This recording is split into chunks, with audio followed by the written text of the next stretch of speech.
This is the Kevin Sheehan Show on the Team 980 and the Odyssey app. Hashtag facts. It's the Kevin Sheehan Show. Now, here's Kevin. Lopez sets fires. Swing a blast. Deep left center field. Way back it goes toward the bullpen, and it is gone. It almost knocked down the back wall of the bullpen. An impressive line drive home run for James Wood, his 8th of the season, and the Nationals lead it 4-1. He Dave absolutely Jagler. tattooed that ball. Dave Jagler on the call last night. Second inning, James Wood deep. Nats had a 4-1 lead. They went on to pound the Braves, the first place team in their division, 11-4. And sit down for this one, because as of this moment, your Washington Nationals have scored more runs than any team in baseball. Good morning, everybody. Lots of draft talk on the show today. Cole Kublik from the SEC Network and ESPN will join us at 12. Chris Miles from NBA TV will be a guest on the show at 12:40. Last night in the NBA playoffs, 2 double-digit underdogs won the games outright. The first time that's happened in the NBA postseason in 25 years. If you moneyline parlayed the 76ers and the Blazers last night, a $100 bet paid close to $3,500. Just doesn't happen very often. Philly was a 14-point underdog in Game 2 against the Celtics on the road and won going away, 111-97. And Portland was a 10.5-point underdog on the road against San Antonio. Wemby went down with concussion protocol symptoms, missed the last 2.5 quarters of that game, and the Blazers ended up winning the game 106-103 to even up that series at a game apiece. That would have been quite the money line parlay last night with 2 double-digit dogs. But the other underdog last night, the Lakers, were getting 5.5. They won outright as well. They beat Houston to take a 2-0 series lead. Kevin Durant was back for this game. But, man, the Rockets are just way too reliant on ISO basketball. I have said this for 6-7 years running when it comes to this time of year. I'm not wagering or I'm not picking any team that relies primarily on ISO basketball offensively to win it. The closest a team has gotten recently was that Dallas team 2 years ago with Luka, but they didn't win it. You know, they got to the finals, did not win the championship. I mean, they were primarily ISO offensively, and so is Houston. And last night, Kevin Durant in the game, 9 turnovers because they couldn't handle simple double teams. I mean, Udoka is getting completely outwitted in this series by J.J. Redick. I mean, that's one of those where it doesn't take a genius to watch the game and say, one team is very well coached and the other team is not. J.J. Redick's doing a good job. The Lakers were not supposed to win this series without Luka Doncic, without Austin Reeves, and LeBron James has led them to a 2-0 series lead. Back to the Nats, 11-4 winners last night. They have 136 runs on the season in now 24 games. They're 11-13. We've talked about some of these offensive stats, some of these offensive team stats. I mean, in the National League itself, the Nats are, in terms of total runs, they are the league leader. They are baseball's leader in total runs, 24 games. Now, the Dodgers have 134 runs. The Nats have 136, and the Dodgers have played one less game. But right now, the Nats in the National League are 4th in batting average. In slugging percentage, they are 3rd. In OPS, they are 4th. In RBIs, they are 3rd in Major League Baseball. In the National League, in home runs, they are tied for 3rd in the National League. In overall hits, they are 3rd in the National League. Now, their pitching hasn't been great this year. It's dead last in the National League, but it's improved a little bit here recently. They had that bullpen start the other day in a 3-0 shutout over San Francisco. And then last night, they got a pretty good outing from Griffin, who went 6 innings and gave up just 5 hits, 3 earned runs, and walked just 1 batter. Foster Griffin so far with the Nats this year is 3-0 with a 3.38 ERA. He's gotten it done for the Nats, and they are sitting there tied for second in the division. It's only 24 games. Understood. They're still going to play the rest of the 162 total. They're going to play the remainder of the 138 anyway, but they are tied for second in the division, 5 games back of the Braves. Good for the Nats for the offensive show that they have put on here early in the season. They've got 2 more with the Braves at home.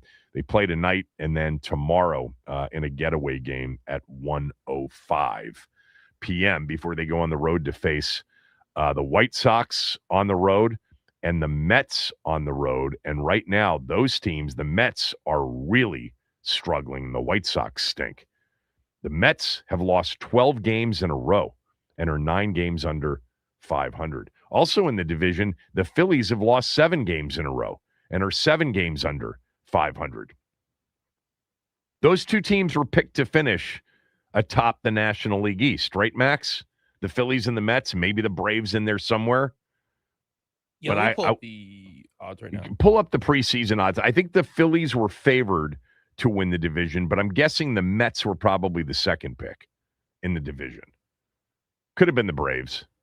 The Braves had a bad year last year. Yeah, preseason 2026 odds approximate Braves plus 170 to 215, 175 for the 360 for the Mets, plus 210. Wait, say it again. Sorry. This is Google AI's breakdown. It doesn't have an exact one because the odds kind of vary from book to book, but the Braves were the favorites at plus 170, Mets plus 175, Phillies plus 210, Marlins plus 1,800, and the Nats 50 to 1. Got it. All right. There you go. Good job by the Nats. Good start to the season offensively. Anyway, long way to go, as all of you know. All right. Here's my question that I want to ask all of you as we are now within, roughly 36 hours from the draft. And we've talked a lot about players. We've talked about preferences. We've talked about, either ors. The draft question of the day is, in year 3 of Adam Peters as the general manager with this, revamped front office from 2024, do you trust them? Because I sense that some of you really don't, especially when it comes to the draft. We'll talk about the draft in a moment. I think 2024, they did a phenomenal job, in free agency and with the draft. Obviously, they got Jaden Daniels right. Johnny Newton was drafted high, I think a little bit lower than projected, and he was coming off an injury in that final year at Illinois. But the jury's still out on him. Sanders still had a great rookie year, a step-back year last year. Clearly, Brandon Coleman was a big deal during that rookie season. But, I thought he did a good job in free agency in 2024. Luvu, Wagner, Ertz, Eckler, Biotish, Armstrong, Zacchaeus, Fowler Jr., McNichols, the trading of Jahan Dotson to pick up a pick to the Eagles, Chin, Nick Bellore, Noah I. Those were good moves. Yes, Jaden Daniels was the key to 12-5 and 2 postseason wins on the road. Without him, none of that happens. We all understand that. But the supporting cast, while not great, it was functional, more than functional, and it fit. I mean, Luvu had a really good season. Wagner had a really good season. They were both second-team All-Pros. Ertz really stepped up after having some injury-plagued seasons. They were a dynamic team, even more so with Austin Eckler on the field. They had a solid slot, answer with Zacchaeus and then Crowder later in the year. How about just the signing of a backup quarterback who could help out? which he did in that Carolina game when Jaden got hurt. What was bad about that first year, the Lattimore trade, all right, clearly in the moment, though, I didn't mind it. I thought it was a decent-sized swing, and I was all for it. They had a chance at that moment to be a 2 seed in the NFC playoffs. Detroit was kind of the front runner for the 1 seed, but they were in a battle with Philadelphia in the NFC East, and they had a chance to be a 2 seed. And the Lattimore deal was a deal that was not a rental. I mean, it turned out to be a 1.5 year rental, or just barely over a year rental. And with the injuries, we got very little out of him. It was a bad trade in hindsight. In the moment, I didn't mind it. The kicker situation got messed up, from Matt Gay to McManus to all the different, the different guys that they were hoping for. McManus was the one, but I think they did the right thing given the organization's history. They didn't have all of the information, but it was a tough spot for them to be in. And then in 2025, there's no one that can say at this point that the Tunsil trade was not a home run, because it was. Wise, Kinlaw, Debo, Jacob Martin, Will Harris. And the draft produced. It was short on players, but Connerly produced. Amos produced before he got hurt. Jalen Lane produced as a punt returner. And Ja'Cory Krosky-Merritt produced as a rookie running back. He rushed for 805 yards and 8 touchdowns. I do sense, though, that there is a lot of distrust of this front office. There was a bit of, after that first year, I'm not going to say that they were chesty, but there was a feeling of, yeah, we got our group. They know what they're doing. And I think they felt themselves a little bit too. No doubt about it. It's fine. Injuries will bring you back down to earth when you have a season like you had last year. You can't survive that in the NFL. I have not lost any trust. I was benefit of the doubt going in to 2024 because for the first time in a quarter century, there was an opportunity to allow benefit of the doubt. No one had earned during the Snyder years any benefit of the doubt, and we never gave it. We knew it would turn out poorly. As long as he was the owner, it was not going to work. We had to suspend reality to have conversations about the football team. The reality being they were never going to win as long as Dan Snyder owned the team. It was never going to work out for them. It was a train wreck from the top down.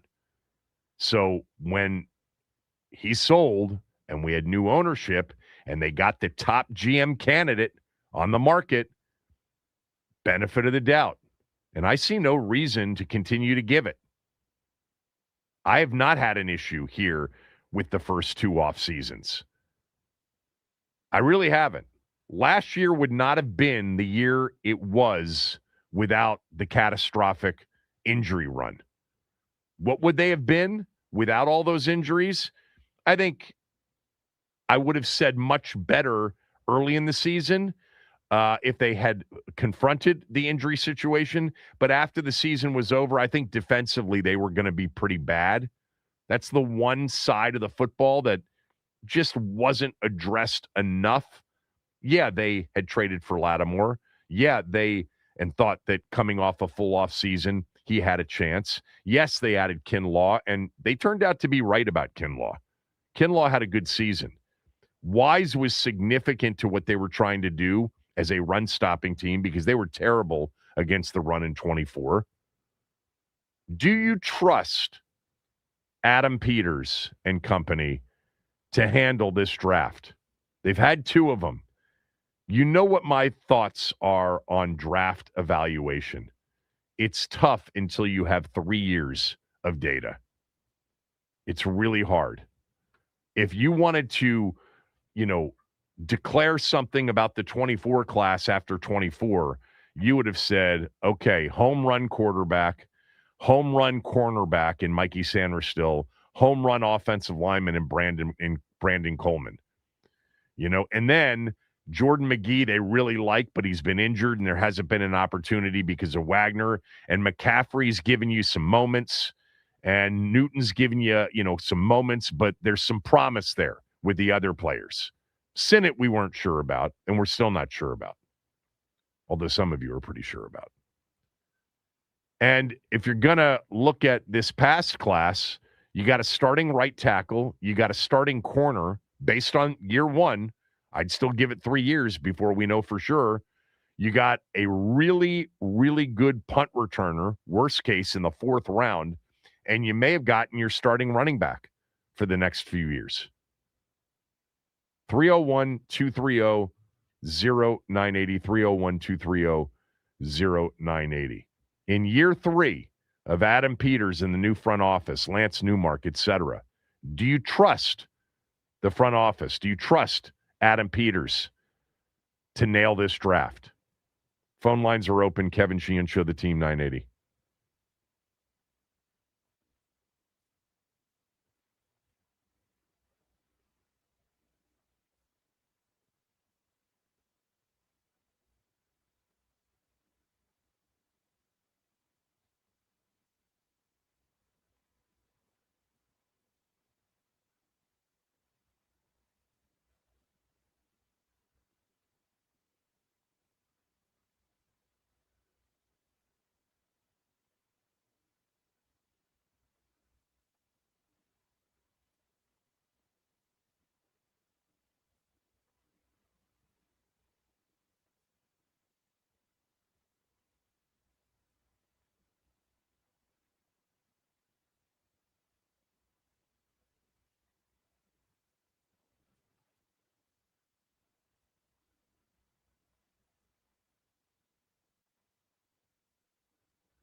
Do you trust Adam Peters and company? We're in year 3 of this front office.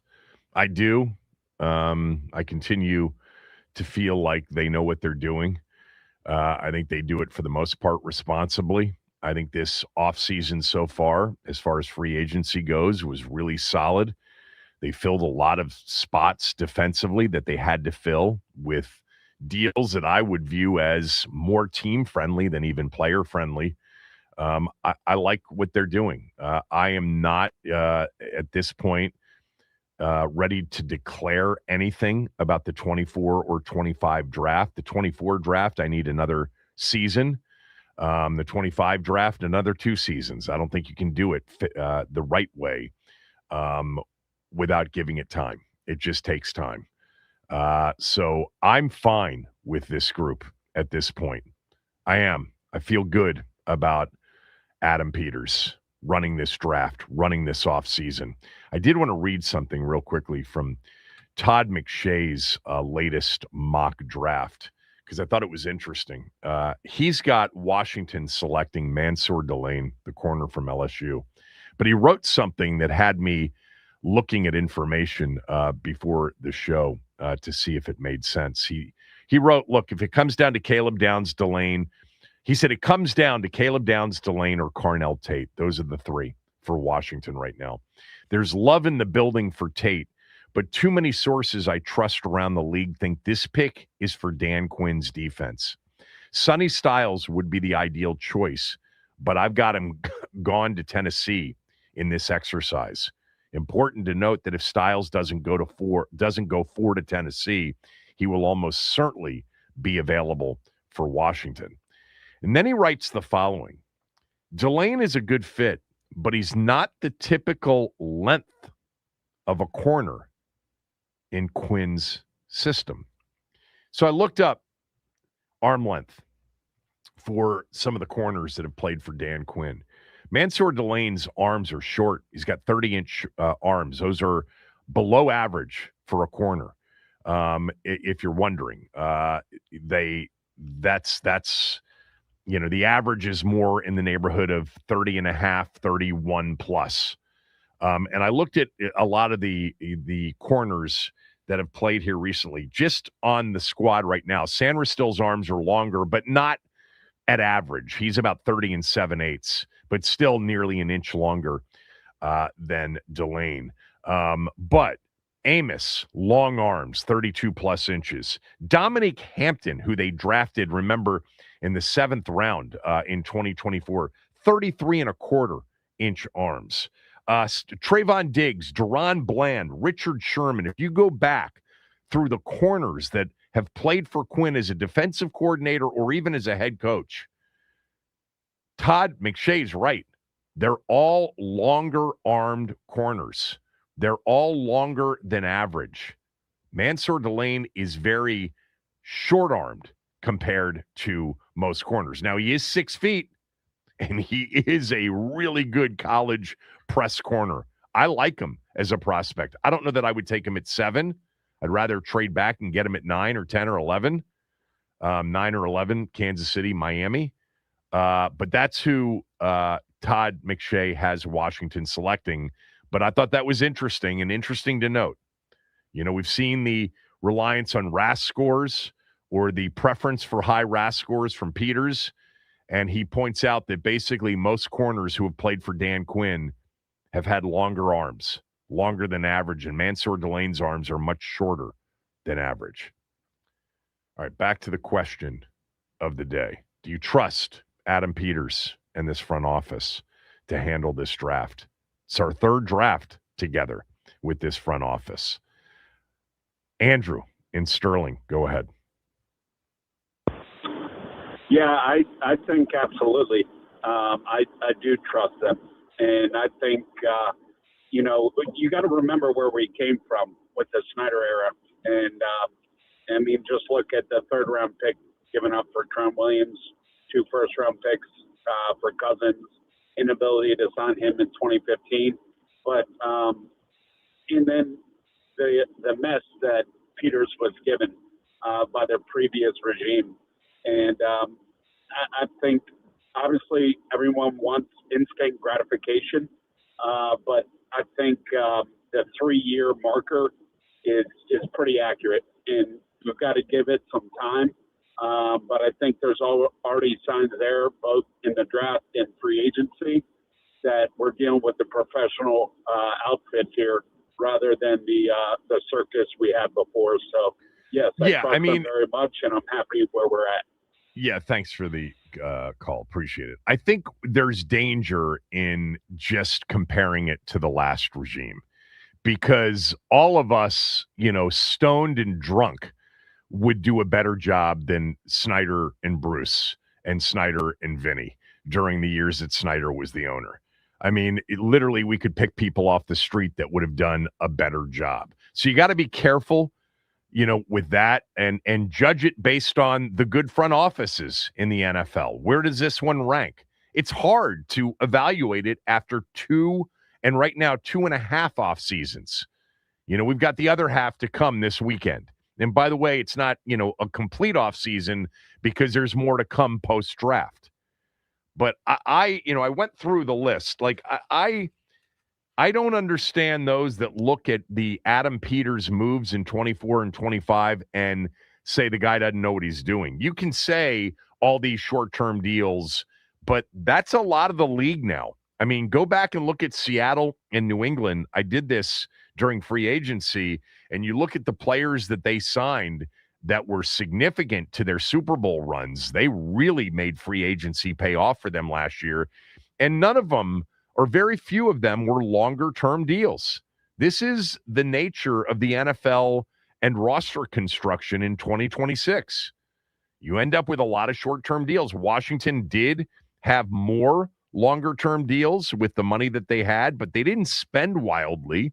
They didn't spend irresponsibly. Oway's got the only 4-year deal, and then Okonkwo, Chenal, and Settle have 3-year deals. Do you trust Adam Peters in this front office here on the eve of their 3rd draft in Washington? Eric, go ahead.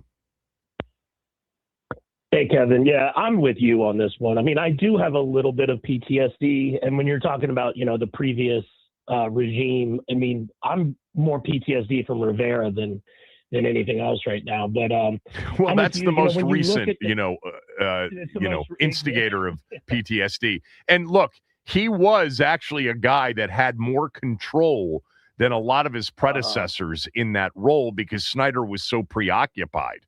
And he did a terrible job with the draft. Terrible.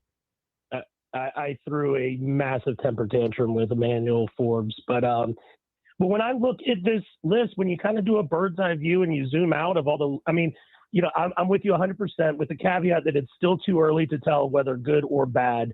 But if you do just look at this list right now, every name that I'm looking at here from draft picks, they're either serviceable guys, they're solid role players, they're players who've showed some promise, and anyone else that doesn't fall into those buckets, the jury's just still out and you don't have enough tape or time on them. Dominique Hampton's probably the only person, and he was a 5th round pick, not a 7th. That's right. You're right. He's the only person you can look at and say, I mean, right. He's the practice squad guy. The only knock, I guess I could say to this point is who was available when we did draft some of these players. For example, I was a huge Cooper DeJean fan. I wanted Cooper DeJean, and I would take Cooper DeJean over Johnny Newton, Mikey Sainristil right now. And we had the opportunity to draft him, but we traded back. That's probably the biggest knock I could say right now is just who we've kind of passed on. But when I look at this overall squad, I'm not mad at this list either. I mean, let me just say that this past draft, if Josh Connerly ends up becoming a starting right tackle and a decent starting right tackle in the league, and he looked like it at the end of the year, if Trey Amos becomes a starting outside corner in the league, if Jalen Lane becomes, at the very least a solid punt returner, and Ja'Cory Krosky-Merritt becomes, if not your lead back, certainly a guy who plays a lot, that is an outrageously successful draft, hitting on 4 of 5. I mean, hitting on 80% is insanity if they hit on all 4 of those players. And we haven't seen Kane Medrano play. Who knows? Maybe in Durante Jones's system, he's going to be a big reveal this year. He was athletic and interesting as a college player at UCLA in terms of his playmaking ability. You go back to 24, though, I mean, I haven't done that exercise other than knowing that they passed on Cooper DeJean as an example and traded back, and Philly got right now what appears to have been the best player of the three that, were involved in that trade. Thank you, Eric, for that. Let's go to Dre in Baltimore. Dre, go ahead. Hey, what's up, Kevin? Thanks for having me on. How you doing? Sure, Dre. I wanted to say that I trust him monetarily, but I don't trust him as far as strategy. And maybe it's the coaching staff along with, I think they failed to build this thing inside and out. And we saw that when it just came to the lack of depth. I know that the attrition was catastrophic, but I just think when you're building a team, you gotta when I'm thinking 1, 2, 3. I'm thinking your starter is solid or a good prospect. You got your developmental guy, and then you have a guy who's a contributor. And I just felt like he did not have all of the three in some positions.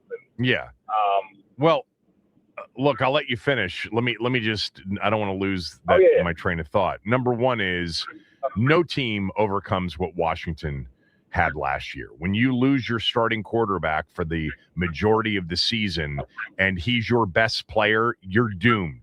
You are essentially doomed.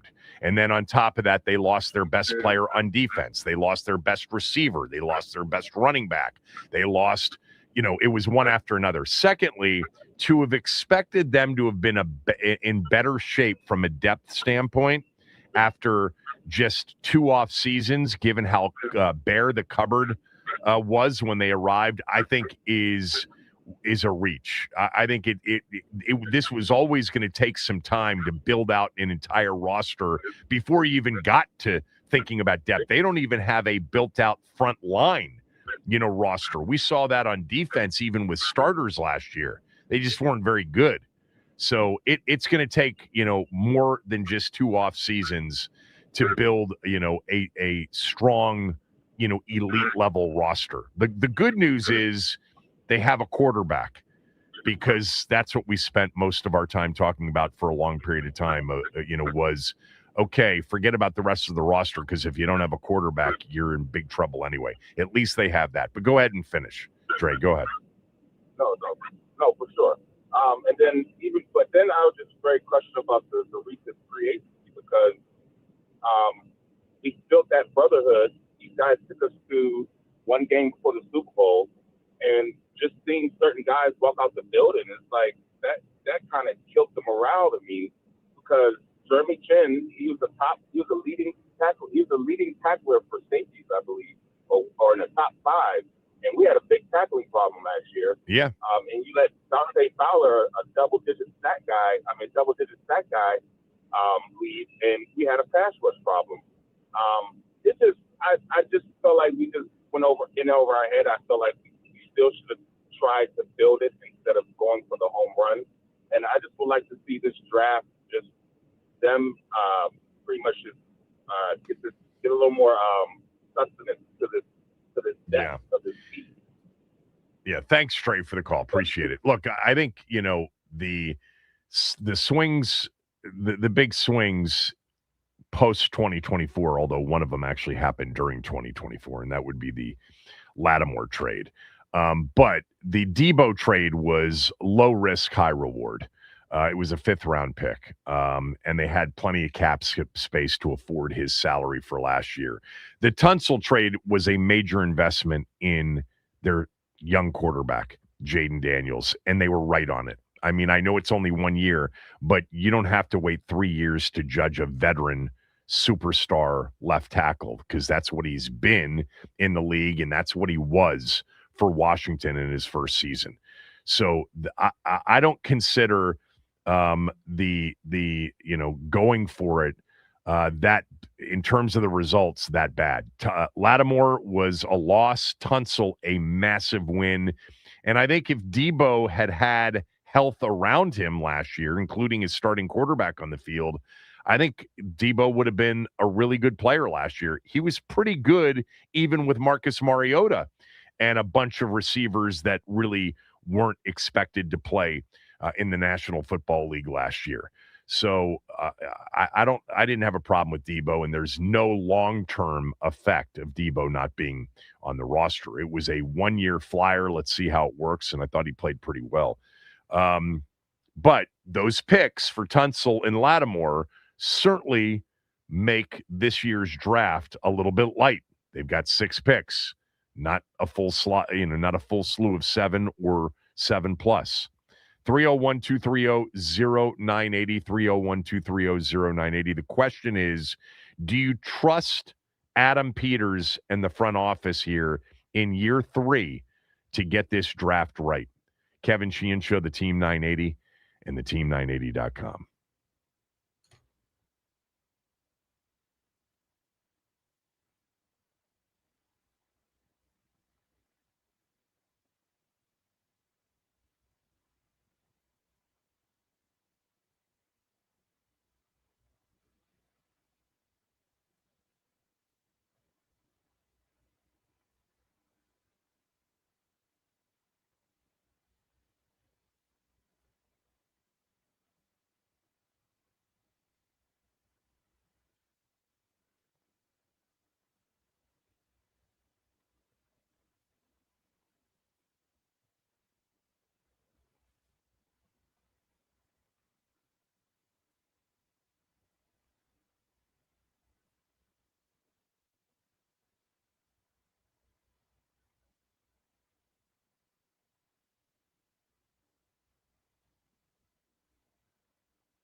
Do you trust Adam Peters here as he enters his 3rd draft along with his entire front office? I do. Max, do you? You didn't answer the question yet. Well, like you said about the 3 years of data thing, you do kind of need to get a little bit of a bigger picture. But given how he's gone the last 2 years, we still have some guys who need to show up a little bit more, a la Johnny Newton, Ben Sinnott, things of that nature. But then on the other side of it, you have I know Mikey Sanders still had a down year, but I still think I'm pretty confident that he's going to be a good player in the NFL going forward. And he made the choice on Jaden Daniels. So I want to see a little bit more, but I do have faith, especially with where we're picking inside of this top 15, top 10, that I do trust Adam Peters to make that pick up there. Yeah, I trust him at this point. I mean, I may feel differently this time next year, and he's not going anywhere if this next year is a bad year. I know that you think, and many of you think, that Dan Quinn is on at least a warm seat, if not a hot seat. That may be true. We'll see. Context is everything. There's no blame from me towards anybody out there for 2025, unless somehow the way they trained and the way they handled injuries was somehow, negligent, which I would have no idea about. When I asked Quinn about that 2 months ago when he was on with us and talked about the way they were affected this year by injuries, I said, what can you actually evaluate? What can you learn from a season like that? And he said, you go back and you look at the way you practiced, you look at the way you trained, you look at the way you handled a lot of the injuries. I mean, there's one obvious piece of learning from last year. When you're getting absolutely destroyed in a football game like they were against Seattle on Sunday night, and there's literally 0% chance of winning the game, you don't keep your starting quarterback in the game and put him at risk. If you're going to keep him in the game, he's in there to hand off, and that's it. That certainly should be a big takeaway from last year in terms of, the injury situation, because there was no reason for Jaden Daniels to be put in that position against Seattle. None at all. 301-230-0980. Robert in Annapolis wants to weigh in on our team. Go ahead, Robert in Annapolis. Do you trust Adam Peters in the front office here in year 3? Well, good morning.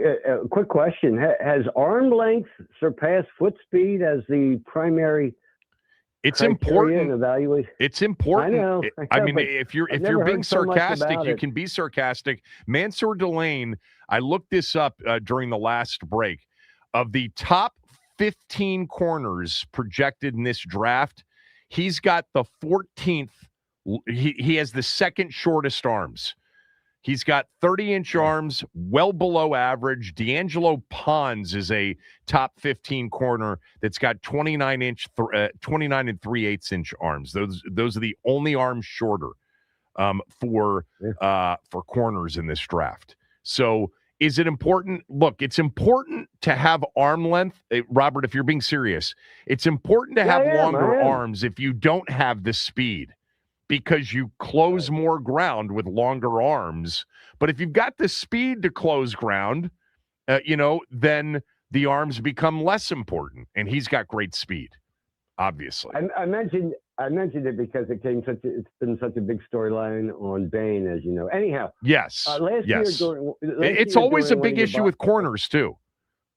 Well, corners for sure. I understand and safeties, that. But anyhow, safeties as well. Yeah, I got you.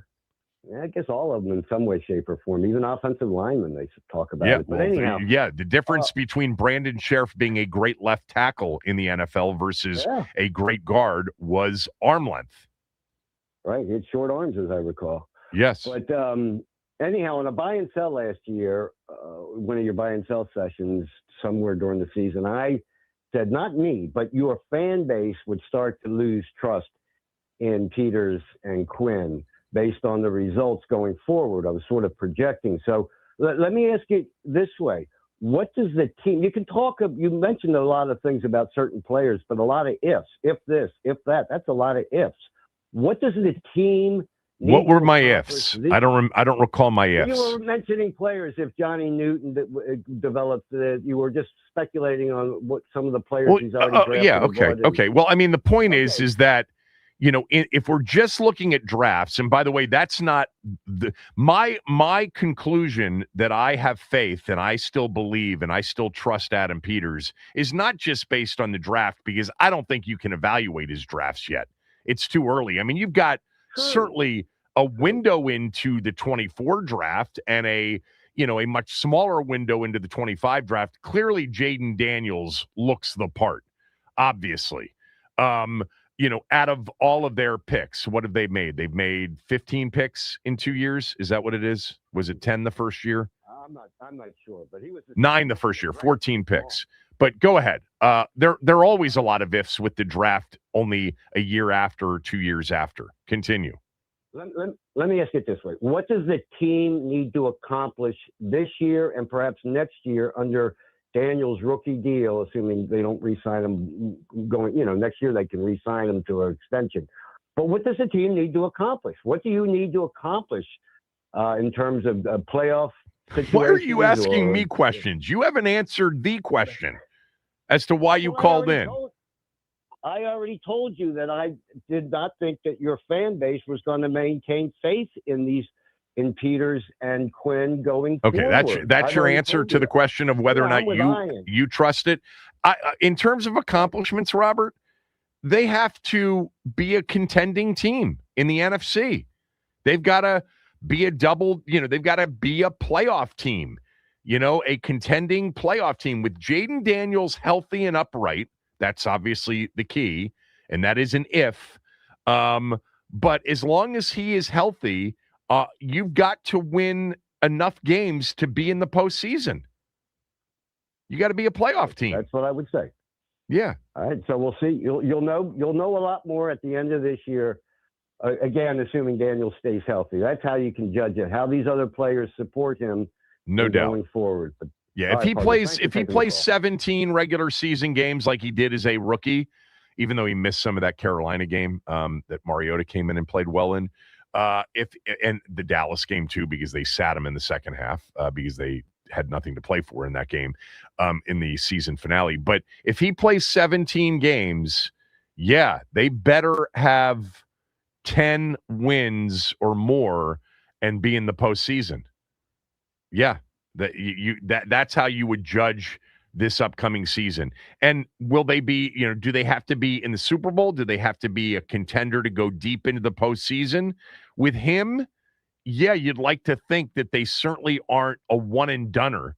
You're not just going to be satisfied with a 7 seed and a loss to the 2 seed on the road in the first round. You want to be at least into that divisional round, area in terms of the type of team you have. And then, almost anything can happen.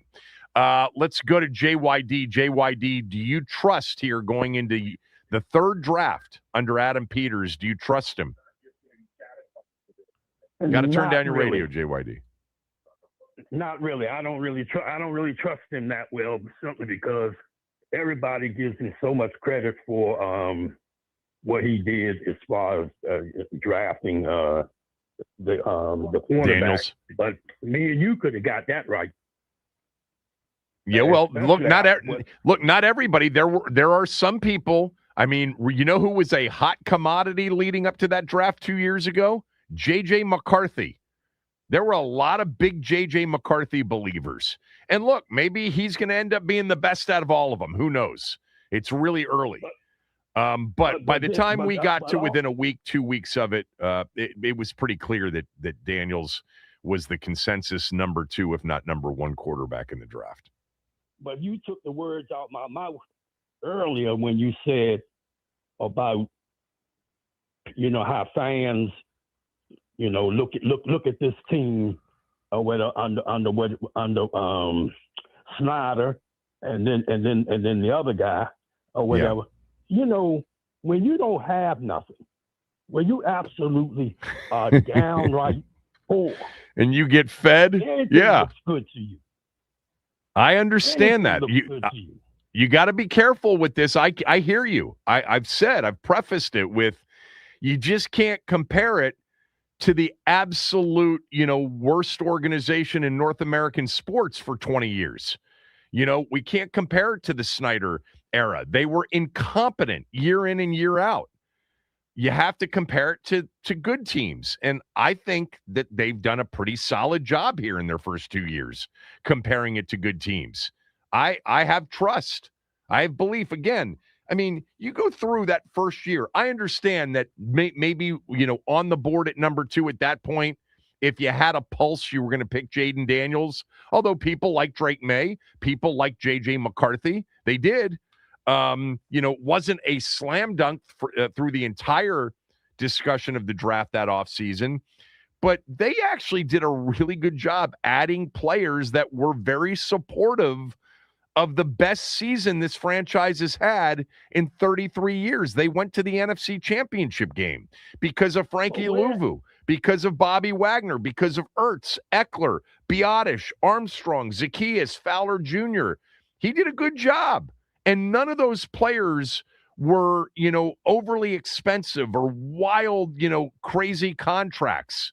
Now, they ended up not keeping all of them into 2025. They could have used Fowler Jr.'s 10.5 sacks. Who knows if he would have gotten them with the team they had defensively. But, I've got a report card here on Peters, and if I was sitting down with his parents, I would say he's a really good student. He tries really hard. You just got to keep him away from the big mistake, which is what he made with Marshawn Lattimore. But I thought it was an effort worthy of trying. The execution, not great. And they had more information than we had. But no, in all seriousness, I think he's done a good job. I can't kill him for anything other than the Lattimore trade and maybe the kicker situation in 2024 and 2025. That's it. Kevin. Yeah. Everybody talks about this guy like he's the Bobby Beckett. Nobody does. I haven't done that. He's not. I haven't done that. I'm not saying you, but I'm just saying fans get on the radio. They talk about this guy, about how much whatever. He's not no Bobby Beckett, and he's not no Charlie Casserly. Yeah. I haven't heard anybody compare him to the greatest general manager that's ever been a general manager in this city's history. I'm just saying. I've not heard that comparison. Everybody seems to be happy what he's done. I don't think that's true. That's why we're doing the call segment here. And you're not. You're not a believer, and there are people that will join you on that. Thanks, JYD. You know what? As always, I got to run to a break. We'll do this for another segment. I see everybody on hold. Do you trust Adam Peters as he gets ready for his third draft as Washington's general manager? Kevin Sheehan Show, the Team 980, the team980.com. All of our draft coverage here on Odyssey Sports is presented nationally by Bet365, where winning is everything. Download the Bet365 app and lock in your picks before the game begins. Must be 21 plus. Gambling problem? Call 1-800-GAMBLER. Available in select states only. And draft coverage is also brought to you by Liberty Mutual Insurance. Only pay for what you need.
John Keim's going to join us at 11:35. At 12, Cole Kubelik from the SEC Network and ESPN will be our guest. And then Chris Miles will jump on with us towards the end of the show to talk some NBA playoffs. If you've been thinking about new windows because you've got older windows or you just want your home to look nicer, my recommendation is to give Window Nation the first shot. And that's all I ask. Just give them a chance to come out and give you an absolute free in-home estimate.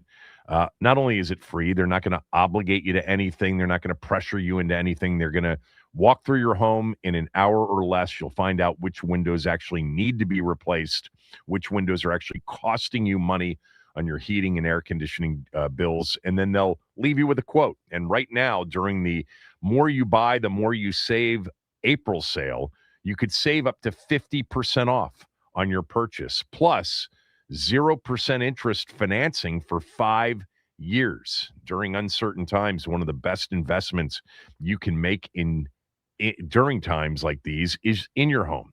Experts report that windows retain 80% of their value.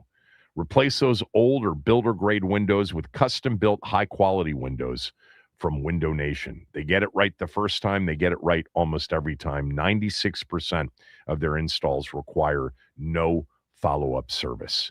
Call them at 866-90-NATION or head to windownation.com for your free in-home estimate.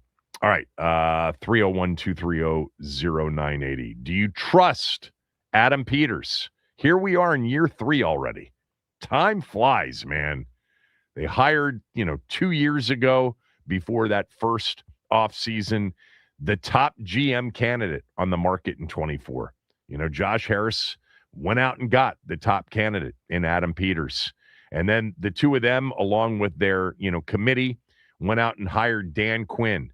We've had 2 full seasons with these guys. If I told you, by the way, 2 years ago that one season was going to feel like, it had felt over 25 years, but one season was going to be the best season we've had in over 3 decades, I think you probably would have taken that.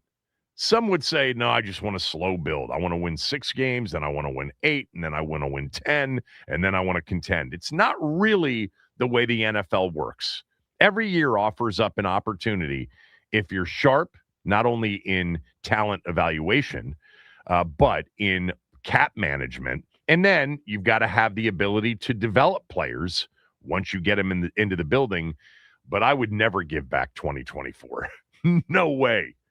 No chance. All right. Do you trust in this Adam Peters front office as they get ready for draft number 3? I do. Let's go to Greg in Gaithersburg. Greg, thanks for holding. Go ahead.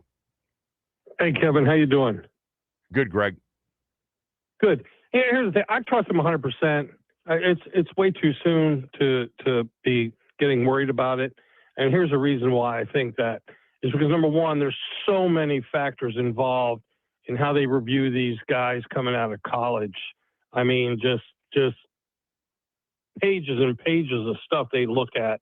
And it's not absolute. It's not 100% correct. I mean, if you look in history, how many times a draft pick just doesn't cut it once he gets into the pros.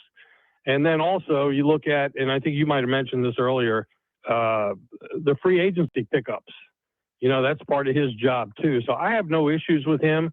I think he's doing good. I think the whole system is a lot more structured than it has been in the past.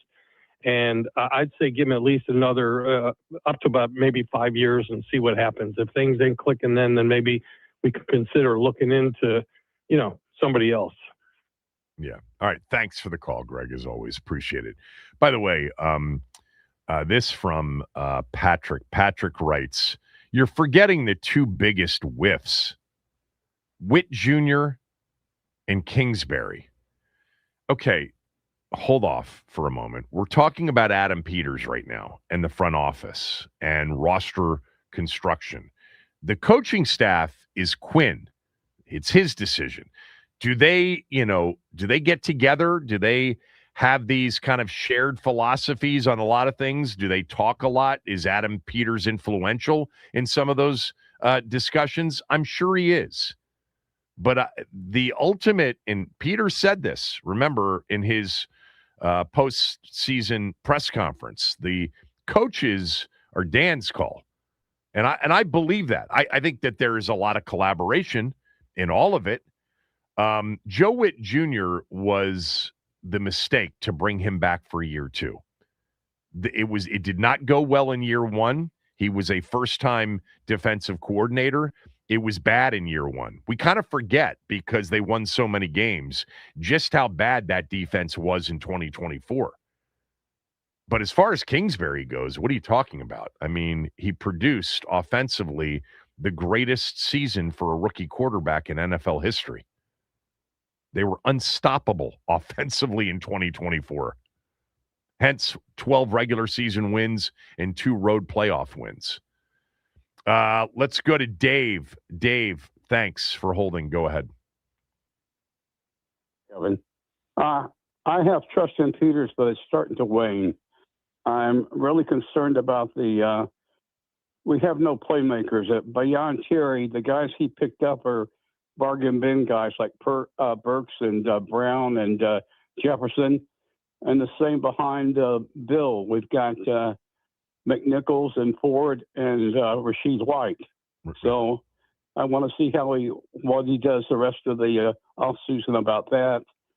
And then I'm worried about if we get Delane, who sits down. I mean, we've got the first 5 backs are 3 number 2 picks and 2 free agents we just signed. So somebody has to sit down in that group for Delane to come in. And so I think he still has a lot of work to do this offseason. Thanks for the call. I'll tell you this: you can never have enough corners and cover guys in this league. But to your point, other than Terry, what have they had in terms of a dynamic playmaker offensively? Well, I think they thought they were adding one last year in Debo, and really we'll never know how it would have worked out had the offense actually been together last year for more than 4 or 5 games in total. De'Ami Brown and Zacchaeus and Crowder and Noah Brown and the group in 24 was just a good, decent supporting cast for Terry, who was a clear number 1 and had a great season with Jaden Daniels, not only during the regular season, but was significant in their 2 playoff wins. They need another really good playmaker offensively, but because they were so bad defensively and have been, I still think the best way they can help Jaden Daniels is to end up with a defense that isn't, bottom, tier. If they can end up with a defense that's somewhere in the middle of the pack, that's going to be a massive help to Jaden Daniels in the offense. If you told me right now that I get the choice of a top half of the league defense or an absolute stone cold killer playmaker added to the offense, I'm taking the former. You cannot suck as bad as they did defensively last year and expect to contend deep into the postseason. You can win 10 games with great offense, 11 games with great offense, 12 games with great offense over a 17-game regular season schedule. But it's really hard to win 2 or 3 consecutive playoff games when your defense is as bad as their defense has been. I mean, it's a borderline miracle that they got to within 60 minutes of the Super Bowl with the defense they had in 2024. Do you trust the front office, Adam Peters and company, heading into their 3rd draft? TC, thanks for holding. Go ahead. Thanks for taking my call. Sure. There is no way in hell right now that I can trust Adam Peters with this little data that's out. People got to remember, this is the first time GM on his own. You got to get some data. You got to get at least 5 years. So there's no way in the world I can say I trust him right now. Okay, you might but say, you're not ready to fire him. Let me finish. Let me. No. Yeah. I just said you need more data. Yeah. I'm just making the distinction from those that are listening to you, pretty adamant about that you don't trust him, that it's because there's just not enough data for you. Right. And that's the reason. So for everyone who's calling in, I hear y'all And I hear that's you guys are entitled to your opinion, but it is no way you can say you trust someone after this is the first time they doing something. It's only been 2 seasons, and this is 3rd season, and you can always say trust. I heard this trust the first year he came. When he got hired, I trust Adam Peters. Yeah, the first right. time he did everything. Right. You see what I'm saying? And I understand why the people are saying that, because they're so overwhelmingly with the mismanagement of the past regimes that they just go bonkers. Anything that's better than that is bonkers. Okay. But your position's not unreasonable, but you're not moving on from him. I mean, so far, if I were to ask you this time next year, what's your guess? Will you have trust in him this time next year or not? Where are you leaning with him? I need 5 years of him. 5 years. If I need 5 years. It's tough to get 5 right years in this league before, before determining whether or not the guy's doing a good job, whether or not you trust him if you're an owner. 5 years is a long period of time. Well, for a GM, these GMs in the league seem to last a long time. That's true, too. A lot of them do. Crazy. They go crazy. So 5 years of the GM status, that's it. Because right now, what he's been doing in free agency and the draft for these 3, you can't even determine what's there. So you can't just say you trust him because you don't know what's going to go on. You got to give them time for that. Yeah, and that's what I'm giving. Well, you can make evaluations better on free agency and trades than you can on drafts. Yeah. He did that. This is the first year he did that. Excellent. I think he did an excellent job this year. But this is the first year. The first 2 seasons, I don't care. Well, I heard you saying about what he had to work with and tearing it down. But remember, those first 2 seasons, we was the oldest team in the NFL. He was picking up old guys. Over and over and over. So the irony is it wasn't the old guys that were getting hurt last year, but that's another story altogether. And the average age, I went through this all last year, it was skewed a little bit with, a 39-year-old third-string quarterback and, an old punter and, and Nick Ballore in particular on special teams. But yeah, I mean, the good news is the quarterback is super young and the offensive line, with the exception of Tunsil, is pretty young. And the D-line, is still young, if not bordering on the back half of prime years if you look at a guy like Deron Payne. Thanks, TC. Appreciate the call. Let's go to Kurt in Hagerstown. Kurt, do you trust Adam Peters? Yes or no? I don't. You know what? I like what he does, but I can't trust him. I kind of agree with the caller prior to me. And let me give you some good data. I got some data for you. Okay, so I think he's pretty much, we can almost say he was wrong to trade for Mikey Sanderfield and Ben Sinnott. I like him. I was rooting for him at the time. I liked what he did. But Cooper DeJean has proven to be a number 2 corner. How nice would it be right now to have Cooper DeJean opposite of Amos instead of having 5 slot nickel corners on our team? That's the problem for me. And then also last year, I would have sprinted to the podium to draft Nick Emanuori. I felt like it was a slam dunk. I couldn't believe that he was still on the board at that time. Now I like Josh Connolly. I like him. You're never really going to say you hate a starting right tackle, but Emanuori was a defensive player. I mean, he looks like he could be a defensive player of the year candidate. He was a top 3 pick last year that we could have got at the there were some issues with him, but the RAS score was outrageous. I mean, he was a sick athlete, and you saw that on the field last year. Yeah. He was a slam dunk. Hey, no, let me add in too. This is what I'm worried about. So we got a glaring hole at corner. And everybody knows we need a number 2. We need a number 2 or a number 1 receiver to go with McLaurin. So in that position with number 7, I'm scared of a reach at that position. I agree with Matt Miller. A lot of people that say that this draft, I only see about 15 first-round talent guys. If you took last year's draft and next year's draft and put it together with this draft, which is a reasonable thing to do when you look at these kids' age, man, this draft gets flooded out. Like you got like 5 or 6 guys maybe that would be in the first round, and you got to look at it that way. So remember too that the 24 and 25 drafts, you had the flood of COVID and older players that were eligible, which made those drafts just by nature of that much deeper than this first draft, really without a lot of that. But yeah, no, it's this draft, at least according to all the experts. Of course, we have no idea if they'll be right or wrong, but they believe it is the thinnest we've seen in years in terms of blue chip talent. Thanks So what do you think for about this the too, Kevin? One more thing, Yeah. Kevin. The receiver class in this draft is deep.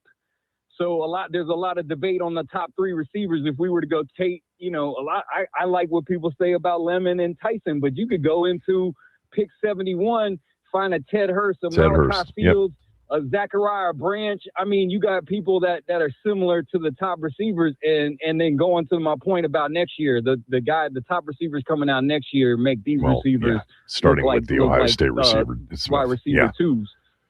Yep. Thanks for the call. If you're on hold, stay there. We'll do this. Jay, Tim, Rick, Pat, stay there. We'll take your calls. Do you trust the front office? Keim will jump on with us at 11:35.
I was just kind of looking through to see.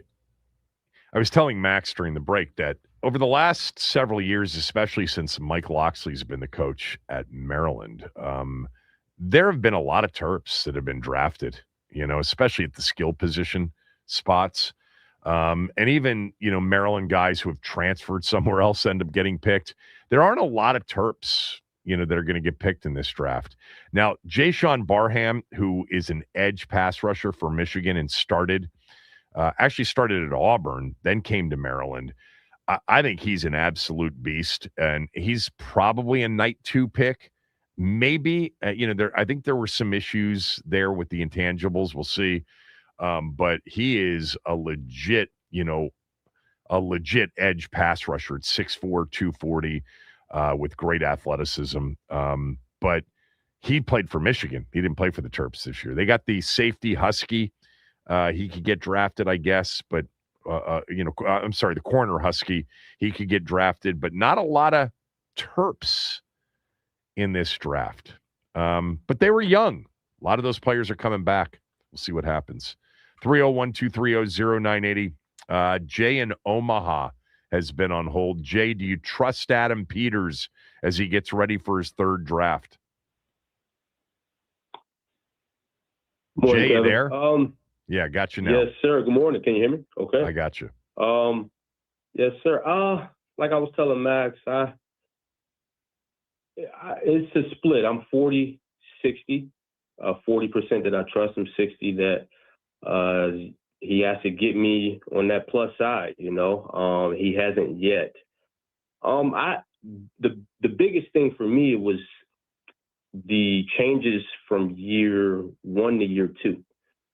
And like just how aggressive they were or where they thought the team was as far as like just being more aggressive and getting some better talent in here on the free agent market, even before the draft, So it's just question marks there.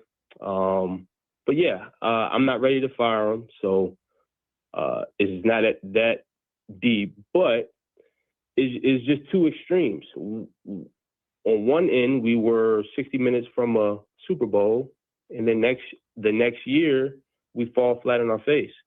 And again, I understand that injuries happens, but that is not an excuse. We had a no. It's just the reason. Yeah. Well, you can say that. You can use it. You can make we can make excuses. They don't make excuses. It's not what they do. Exactly. But it is the number 1, number 2, number 3, and number 4 reasons why they went 5-12 last year. They didn't have their best players play for them. That typically impacts the season. That, and we can agree to disagree, but what I'm saying is you didn't make significant moves to upgrade a team that was 1 game away from the Super Bowl. So we can. Well, what do you mean? They traded for Laramie Tunsil. They brought in Deebo Samuel. They had traded for Marshawn Lattimore. Okay, listen. They traded picks for an elite left tackle. That was a massive offseason trade last year. Okay, Kevin, I agree with you somewhat, but getting your left tackle was a major need, and they did that. But they also moved on from 2 players that they traded for. And Deebo, all right, you gave up a 5th round, but you gave up multiple picks for Marshawn, and he's not on your team anymore. Yeah, that's the big mistake so far in hindsight. How'd you feel about it at the time? But I'm not going to say a mistake is bigger than the other. It's just a mistake. Okay, so what I'm saying is, I think there are degrees of mistakes. Personally, I think that was the biggest mistake. I think it's a much bigger mistake than any others that you might identify as mistakes. Now, for me, I don't know about you, Jay, but in the moment, I actually was in favor of the Lattimore trade. What did you think in the moment? Do you remember? In the moment, I think it was desperate. Okay.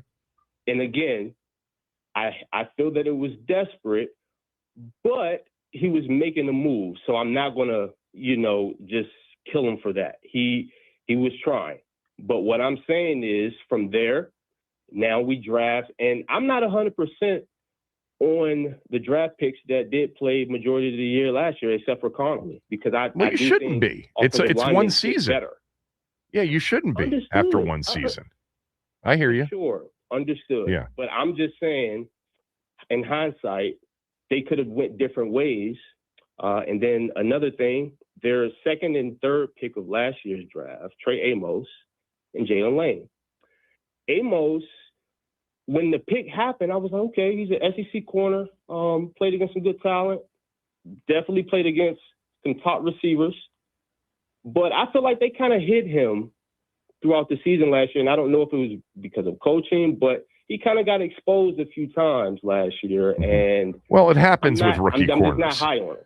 He played in 10 games. He started 8, 100%. and then he got injured. And he was, based on the consensus boards, he went long after he was supposed to go. So from a value standpoint in the moment, they seem to have gotten value. Thanks, Jay, for the call. Let's go to Tim in Ellicott City. Tim, go ahead. Hey, Kevin. Thanks for taking my call. Huge fan of your show and the podcast. Thanks. First of all, Kingsbury was not a whiff. I mean, come on. You had a previous caller. Before I answer the question whether or not I trust Peters, you had a previous caller earlier say, Kevin, even you and I could have gotten that pick right, referring to Jaden Daniels, and he's wrong about that. I mean, I think he's forgetting that Caleb Williams went, Chicago picked him ahead of Jaden Daniels. So that was a toss-up. Now, whether or not, who turns out the better of the two of them, that. Well, they didn't have a chance at Caleb Williams. They were picking second, so Caleb was off the board. Well, that's what I'm saying. But you're saying anybody could have gotten that pick right. So, I mean, I don't know. We didn't know which way Chicago was heading, we did. I mean, we pretty much knew that whole offseason it was going to be Caleb Williams. And look, Adam Peters said, and I believe him, and I do believe him because I've talked to people who were definitely a part of it, that they were all in on Jaden pretty early on in the offseason. But remember, there were J.J. McCarthy and Drake May people. And look, the Drake May people might end up being right. Maybe it's both of them, all three of them. Williams, Daniels, May all end up being really, really good quarterbacks in the NFL. But I remember the J.J. McCarthy buzz there for a while, and I'm like, no, please not. Now, it's too early on McCarthy, too, I think. What else, Tim? All of them. And that's kind of my point with all of this. Is, for the longest time, we've been listening to you talk about how, and correctly so, how it just, most of these draft picks fail, especially the first round. It's a total 100% crapshoot. I loved your stat the other day. You look back at 20 years of the number 10 pick to see who was still, contributing in the NFL, and almost none of them were. I mean, some of them were. Well, Patrick Mahomes is. No, but 75% of them were basically total busts or just guys. And that was just for the number 10 spot. And I didn't do the research. I somebody did it and it was out there. It was just throwing something out. But so when we judge Adam Peters after a few more years, which I still think, a lot of people are kind of saying that you need at least 4 or 5 years. When we judge him, that's the rubric you've got to use. You've got to go back and look, okay, who were the most successful general managers? What was their percentage of hitting? Yeah. And that's how you judge them. And I think people they're just so impatient. It just takes time. And I get that we've been sitting around waiting for a long time. I get that we were teased with this NFC Championship game, a little over a year ago. But you just got to give this time. And this is such a hard, difficult job to do, to get this right. And he's made a couple whiffs, but I trust him. So and look, the job of the general manager, Tim, thanks for the call. The job of the general manager, the part that probably gets focused on the most is the draft, followed by just the overall roster construction, which includes free agency. He's got a very solid group. I mean, Newmark's there as the assistant GM. Brandon Sosna's there, with a lot of the cap stuff. They've got guys in that organization that are financial driven when it comes to the cap and the management of the cap.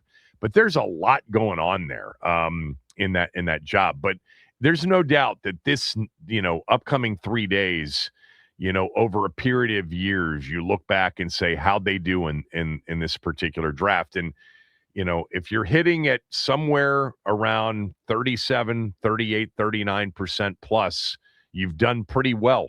I mean, very few jobs are you less than 50-50 and you're doing pretty well. Rick in Lutherville, finish it up for us. Do you trust Adam Peters in the front office here as they get ready for their third draft. I do, Kevin. I trust him very much so. I trust him like the sun coming up in the morning. I mean, it's kind of incredible to listen to people. We had 30 years of darkness. And when Josh bought the team, it's like the Beatles. Here comes the sun. And he's done a fine job. He's made a couple errors, but nobody's perfect. And I think we're going to get a world-class chess match in this upcoming draft. I mean, I've been on Mansour Delane for 40-plus days. And in the last 3 to 5 days, now I'm thinking, I think the cliff is somewhere around 9 or 10. And I think he's going to trade down and trade down and trade down. And we're going to end up with 7 or 8 picks this year. I'm okay with that if that ends up happening. There are a couple of players that I'd rather him not pass on if they're there, but I have a feeling they won't be. But yeah, Rick, players you talk are not going to be there. Yeah, exactly. Rick, I got to run. Thanks for the call. Thanks to all of you for all of the calls. John Keim is going to join us next.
I will tell you this, and I don't come from this a shutdown corner kind of mentality.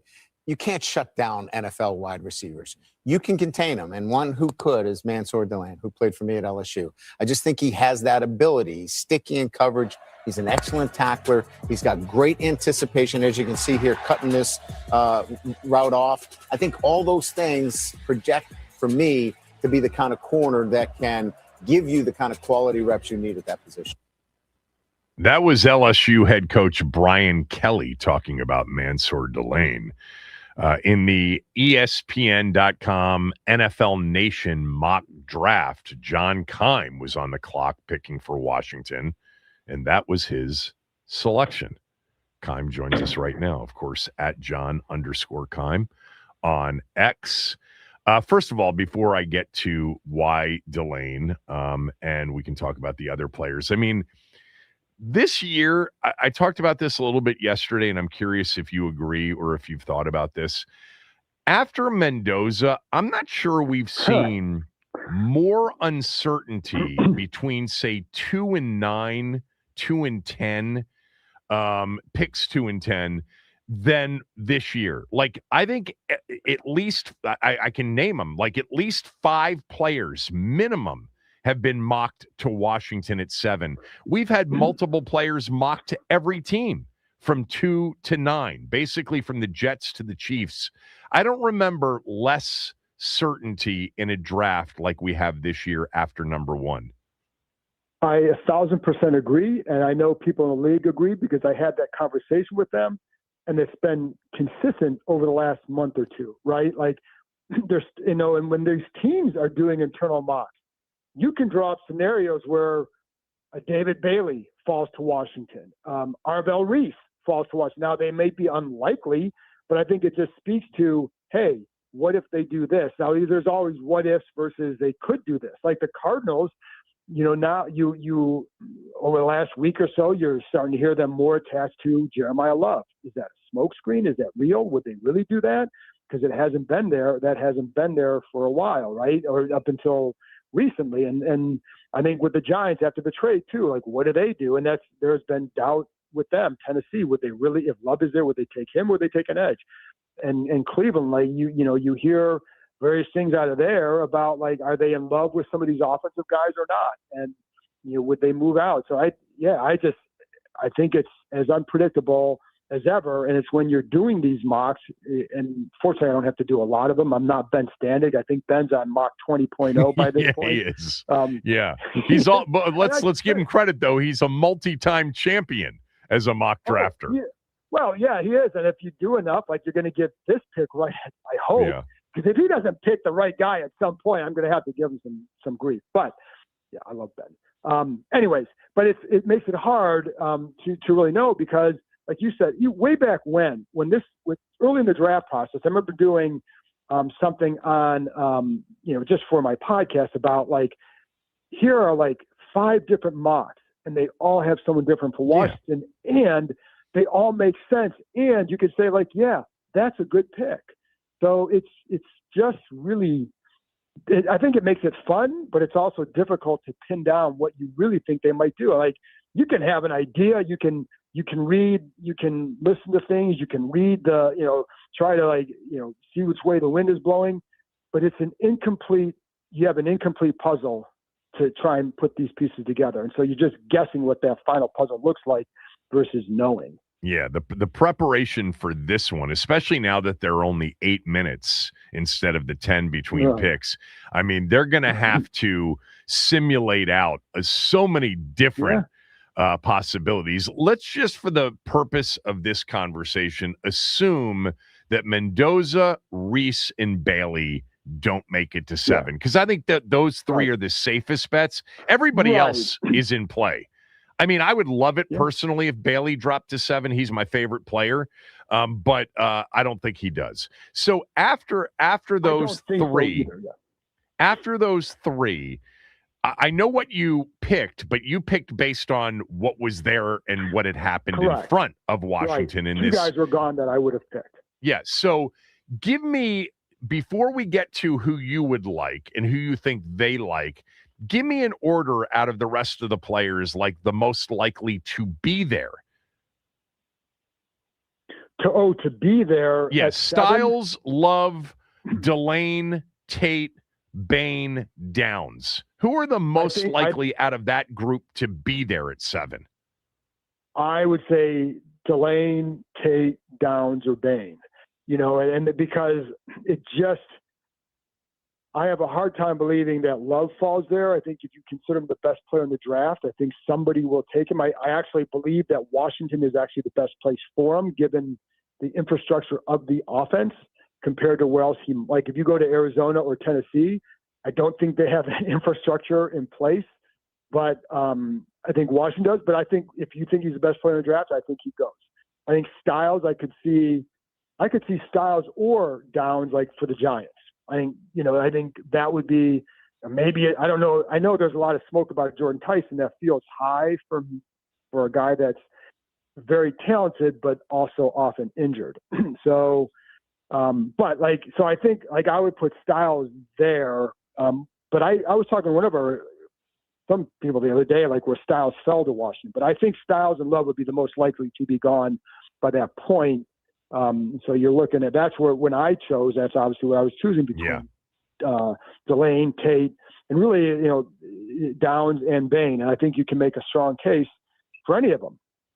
Were you picking in that spot based on what you think they would do or what you would do?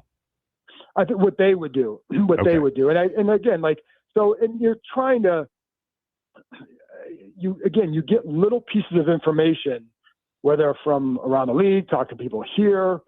And it's that's where, now here, I'll say this too, we had to make this pick almost a week and a half ago. And so, because we get everything in, you get the videos in, blah, blah. Mm-hmm. And so you're going on what you know at that time. That's not, like I said, I don't want to say it's not to make an excuse, but you don't have all the bits of information you want. But then sometimes all right, I don't know if it's going to change, so let's just go here. And that's what we do. But so if we take Mendoza, Bailey, and Reese out of this conversation, who do you think among the rest of them is number one on their board? Just give me a guess. I'll say either Styles or Love. And I don't know which one would be first. I think if they're both sitting there, I think that's hard. I might give the edge to Styles just because of what he could mean. Well, they both would mean a lot for them. I think they're both can be high impact players. But I think those would be the two, and I'm not positive which one would be.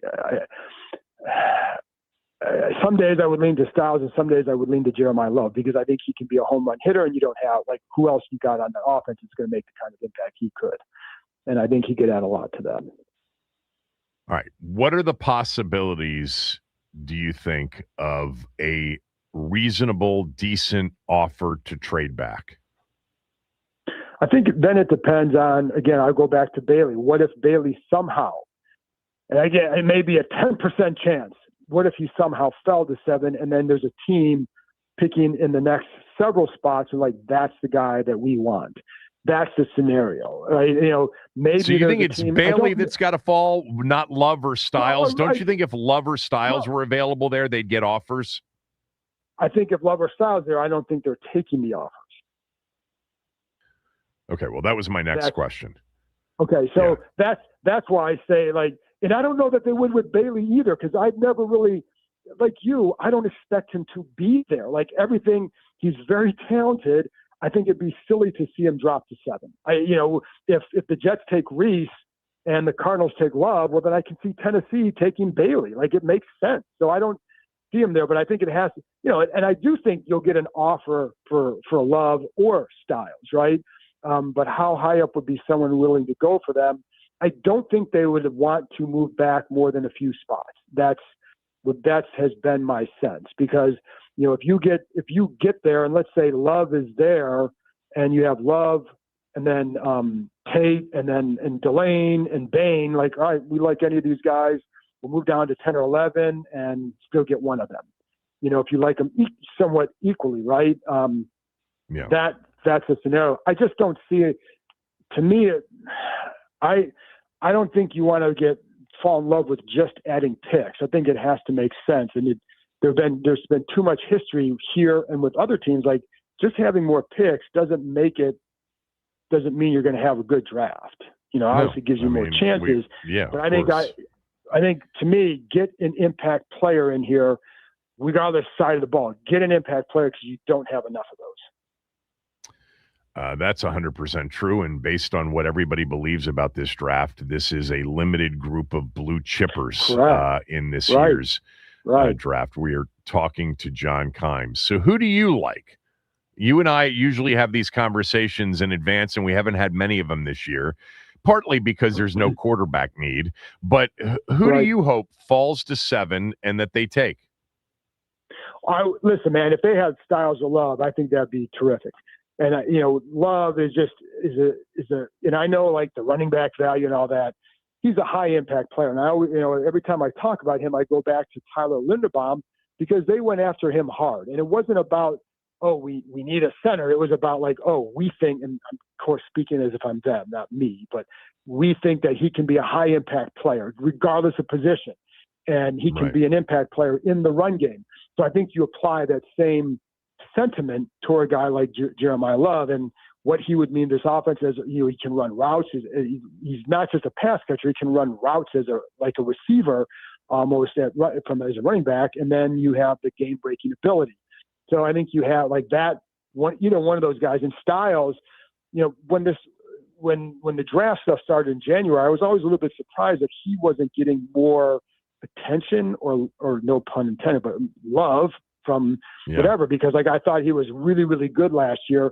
And it's not, he's not a finished product at linebacker. And I don't know you necessarily want a finished product because you want to see guys improve in the NFL, but he only played 2 years at the position and he made a big jump from year 1 to year 2. Right. And so I think that's the safety, and he was a safety, but you get that size and length and speed at that position combined with like Leo Chenal and like, I know Jordan McGee's there. He's got speed. You can use him. Yeah, Frankie Louvu still. You now have a really good deep linebacker core. Is that the most important thing to have? You could debate that. But I think with what they want to do with Jones and with what he likes to do up front, I think Styles would be really good. And I think the key is, Kevin, too, if they believe he can be a very good pass rusher when needed, like not putting him on the edge or anything like that, but as a blitzer, et cetera, then you have something more. And it's, the one caveat, and I was talking to someone about this too, is, all right, like, so you want a coach who can use him creatively. I think you have that with both Jones, the assistant he came from, and Quinn, with guys that he's used in the past. So I think he'd be going to a right system for him. But the question someone else said, well, what if this season doesn't go well for them and they have to end up changing? Then what? Then do you just have a 3-down middle linebacker? But if you can use him creatively and unlock some more from him, then you have a guy that can do something a lot for you. So I think those would be the two. And then after that, listen, man, I'm a big fan of Caleb Downs. I love watching him. Carnell Tate, of course, the school I went to, so I know them very well. I also like the lane quite a bit. And Ruben Bain, I just don't know that I trust the arm length and the history of that, but I love the way he plays and the strength he plays with. Yeah, I love Bain. Bain and I love Bailey. Too. Those are the two that, you mentioned Styles and Love. The two that I wouldn't even consider trading back off of would be those two. But, Bain's got the short arms, and I'm sure their analytics department has a feeling about that. You know what I learned actually today is that Mansour Delane's got, basically the shortest arms of almost any corner in this draft. And Quinn's preference has always been longer-armed corners. It has been, and that's the one thing that helps him is that he's at least he's about 6 foot. So that at least that you have that and part. It's whereas sticky. you have, and he's sticky, right? And which means your closing speed is important, but part of that closing is also arm length. So maybe the way he plays it's less important.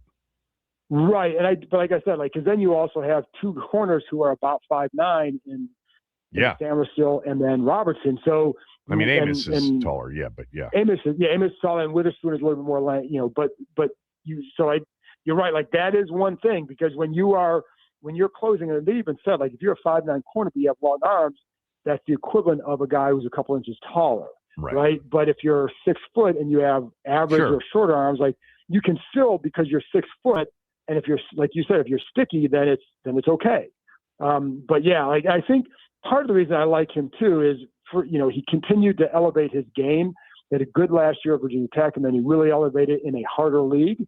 And the versatility that he has, I think for a coach that wants to disguise coverages like Jones does, I think that to have a corner who can play man zone and then play different styles of press man, just what he does, the quote unquote toolbox he has at the line, I think that also helps too. And so I think that's why, I think that's why I thought that would be where they would go. And here's the other thing, Kevin, like it's after watching bad defense for a number of years, it'd be nice to see this organization build a strong foundation on that side of the ball. Because I think you have a good one on the offense already too. Yeah.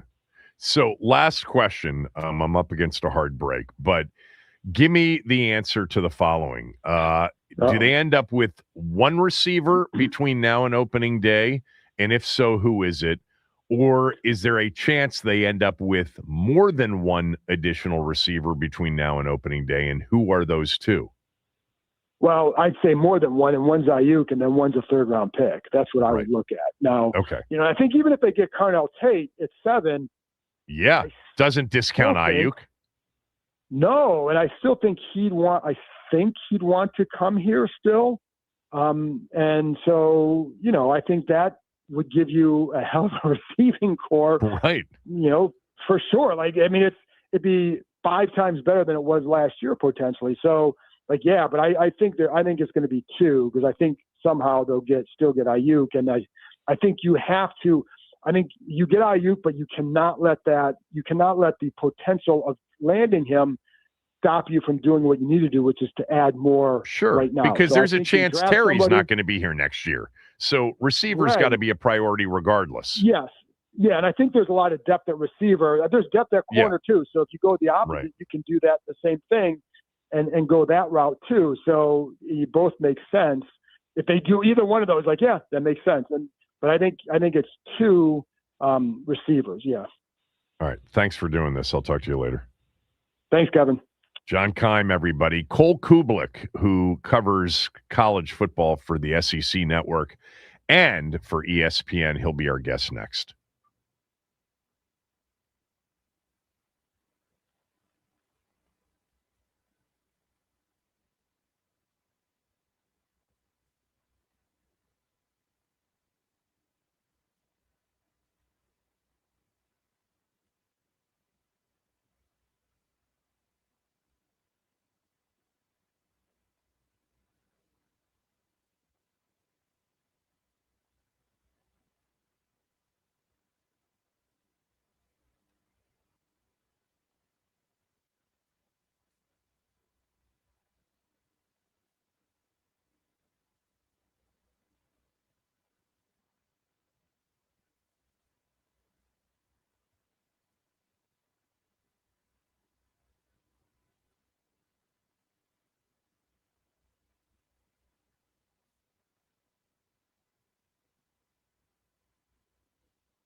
Draft tomorrow night.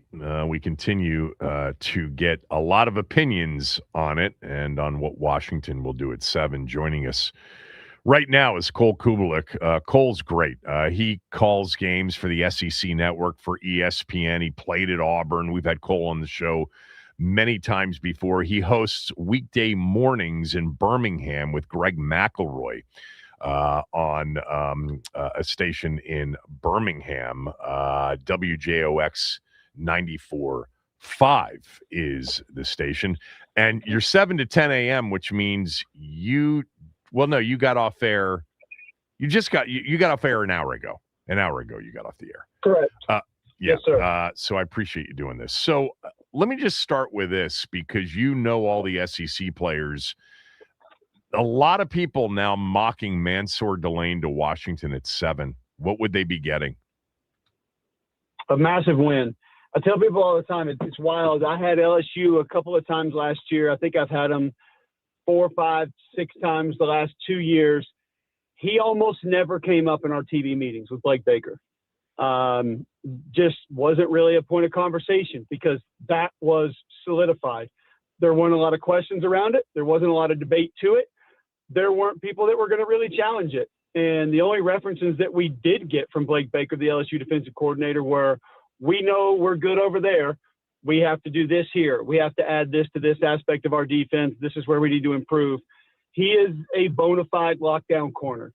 And I think it's one of the least talked about positions in almost every level of football because when you're great, when you're good, you don't get mentioned. And that's what you want. It's almost like an offensive lineman a little bit. You don't want people saying your name because usually when people say your name, you got beat or you had a penalty or something bad happened.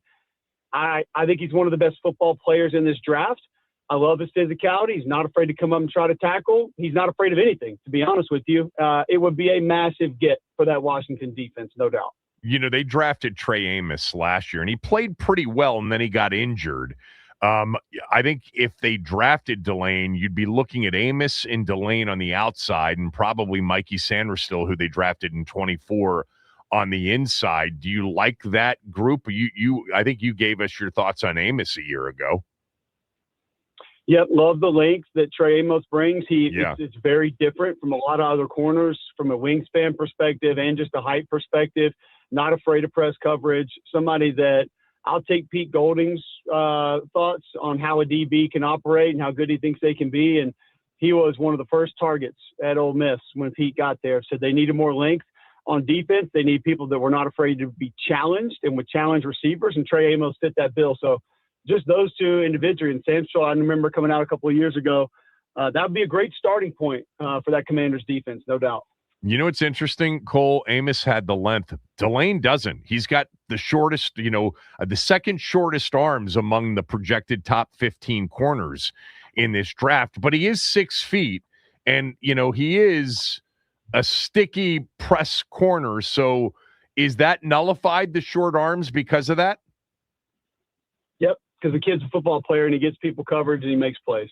I mean, I think, Kevin, this will actually be one of the main talking points in this draft is they're going to be multiple. Now, Mansour Delane is not going to be viewed as overdrafted. That's not going to happen. But there are going to be a lot of guys like a Jeremy Bernard at Alabama, a Reuben Bain at Miami, that people are going to question where they've gone, why didn't they not go lower, things. But we're going to draft football players here. I think there's going to be a lot of guys that are drafted at certain spots because they just play ball better than everybody else. They won't fit the measurables. They might not have all the numbers, but when you start to stack everything up, first off, I don't think this is a great draft. It's not an elite draft. There are not multiple elite prospects at a lot of positions like we have seen the last couple of years, specifically at the skill spots. I think almost every position outside of center, you get 2-3 deep, and then there's a pretty big drop-off to the next prospects that are going to be off the board. So we're going to stretch on guys. We're going to. So when you start to stretch on guys, I think you're either a measurable guy or you go for the football player. And I think a lot of guys that are going to be what people deem as overdrafted this weekend are going to be really good football players, and I think GMs are going to be okay with that. Is the number one football player that may not have the measurables on your list Reuben Bain? maybe Jeremiah Love, but he does have the measurables. I just don't think he gets credit for all the things that he does on the football field. He's not afraid of protection. He can catch the ball out of the backfield. He can run you over. He can make you miss. He can run by you. I still don't think that he's getting probably the true credit as a running back prospect that he deserves. But Reuben Bain falls into that category without a doubt. I don't understand the arm length discussion. I mean, listen, David Bailey can rush the passer. David Bailey is loose. David Bailey has great flexibility. He's got a nice wingspan. He knows how to use his arms. I think David Bailey won. I think he benefited from the system that he played in. You're not going to get these wild and crazy schemes defensively in the NFL where you're moving and blitzing and showing different pressures on every play. You got to win versus the guy next to you. He can do that, but I just don't know if he is elite at that at the level of some of the other pass rushers we've seen the last few years. Arvell Reese, I'm going to be honest with you, Kevin. I see a little bit of the Isaiah Simmons discussion that I had when he was coming out of Clemson with Arvell Reese. Where does he live? Right. I don't know. I mean, he even said on a podcast recently, like, I'm not a great pass rusher. I haven't really refined that tool. Now, if you're drafting ceiling for either one of those guys, I get it. I see it. Reuben Bain is impact now, but he's also impact on first down, second down, third down, red zone, middle of the field, everywhere. 2-minute offense, it doesn't matter. He can impact the field on every down, at every position on the field, at every single point in time. So he would be one of the first players off the board in this draft for me because I would just draft guys that I know that can play football. Right. I'm so with you on Bain Jr., not necessarily with you on Love. We'll get back to the running backs in a moment. But another player, and I like Bailey a lot, but his teammate Jacob Rodriguez, to me, is one of those guys. I don't get how you watched him play as an NFL scout, and he's not a lock first-round pick. The only reason I would say that is that off-the-ball linebacker position is not as valued. It's sort of fallen into the running back category of, 8 or 9 years ago now, I feel like. That's just – I feel like kind of safety, maybe because there's not a lot of great safeties all the time. Like Caleb Downs this year is that guy for sure. Which that's going to be another one we're going to talk about that probably slips further than people think, and like the guy can just play football wherever you put him. But I just wonder if Rodriguez is in a spot where people feel like they can do more with less, or they don't need. Also, listen, we're playing nickel 80-85% of the time now, so there's not as many of that position on the field as often anymore. I do think he has great awareness. I also think his defense benefited him greatly. That was a high-pressure-laden defense that made a lot of things simpler to get done, be it turnovers, be it tackles for loss. Like, he was in attack mode a lot, and his teammates were in attack mode a lot. And like I said before, there are not a lot of NFL defenses that are going to live and die that way. You can't. You're going to get beat if you do that. So those are the things that I think are stacking up against him. And also for me, you put him against Anthony Hill Jr. out of Texas, I'll take Anthony Hill Jr. every single time. Another one that I think is just football player. Like, you want him to rush off the edge? He can rush off the edge. You want him to run through and make a tackle? You want him to take on a block? You want him to do cartwheels on the field? He'll do cartwheels on the field. Like, it doesn't matter. Like, the guy just finds ways to make plays. Yeah, I was just going to ask you because I threw out Rodriguez because I just think he's a football player. And I was going to ask you for a couple of other guys, and you just gave us Hill. We're talking to Cole Kubelik from the SEC Network and from ESPN. Real quickly, on Mendoza, I'll get to Ty Simpson because you watched a lot of him, obviously. But do you see Mendoza as a potential elite quarterback? I see him as a longtime NFL starter, very good quarterback that has a little bit of a longer shot to be elite, yes. I think the thing with Mendoza is the floor is extremely high. So we're not talking about an Anthony Richardson. We're not talking about a guy that has limited snaps. Like, that's going to be the big knock on Ty Simpson, is he hadn't played a ton of snaps in college football. Even though Mendoza might not be as long as some other guys we've seen come out, the sitting Cam Newton coming out of Auburn, like, the floor with Mendoza, I think, is extremely high. I think the worst that you're going to get from him is a C+, B- longtime NFL starter that, depending on the system he's in, depending on who's around him, could help you go out and win a lot of games and is most likely not going to lose you many games. A couple of things with Mendoza that I think get slept on. his mobility is much better than people give him credit for. I'm not saying you Lamar Jackson him and build the run game through him or around him, but the escapability is fantastic because he knows how to tuck the ball and leave the pocket north and south. He's not an east and west runner in the pocket. Also, and I didn't realize this until I covered the Peach Bowl, and he ran by me after doing an interview on the field after the game. I mentioned Cam Newton a moment ago. He's built like Cam Newton, and people are going to think that that is preposterous and will not allow that. You have to be next to him. His calves are massive. His shoulders are extremely wide for a quarterback. Like, he is very well put together. I say it all the time to people that don't really involve themselves in sports. You would be shocked at the size of NFL quarterbacks and starting pitchers in Major League Baseball. Yeah, right. And Mendoza's one of those guys that, like, when you stand next to him, you're like, holy hell, I never knew this guy was this big or this well put together. So 2 other things that I would kind of sprinkle in that I don't hear a lot of people talking about with Mendoza. You know, that's so true. I think NFL fans that don't get a chance sometimes to be near these players would be shocked. I remember the first time Brady showed up for one of those intra-squad scrimmage practices with the Redskins in Richmond back in like 2012, 2013, something like that. He was mammoth, as was Peyton Manning. Just big dudes. And Mendoza plays big too. I mean, he's not only big, he plays big on the field. What do you think of Ty Simpson? Is he a starter in the NFL? Oh, absolutely. Ty Simpson, football intelligence off the charts. He's a coach's kid. So he knows the game, loves the game, respects the game. He's going to study it that way. His habits as far as film, practice at the line of scrimmage are not something you're going to have to hammer into him. It's already going to be there. I think he can be a glue guy in the facility. I think he can be someone that is an example to everybody else in the facility. He wants to work. Think about how we talk about the lack of snaps that he's gotten, but think about the adversity and challenges that he's faced. You know, he had a chance to get it when Milroe was the guy, and he didn't. He was there going toe-to-toe with Mac Jones. Yeah. And then this past season, people wanted to give it to Keelan Russell, you know, an incoming freshman, or Austin Mack, who came with Kalen DeBoer, and people thought that he would be somebody that had a better chance to win it.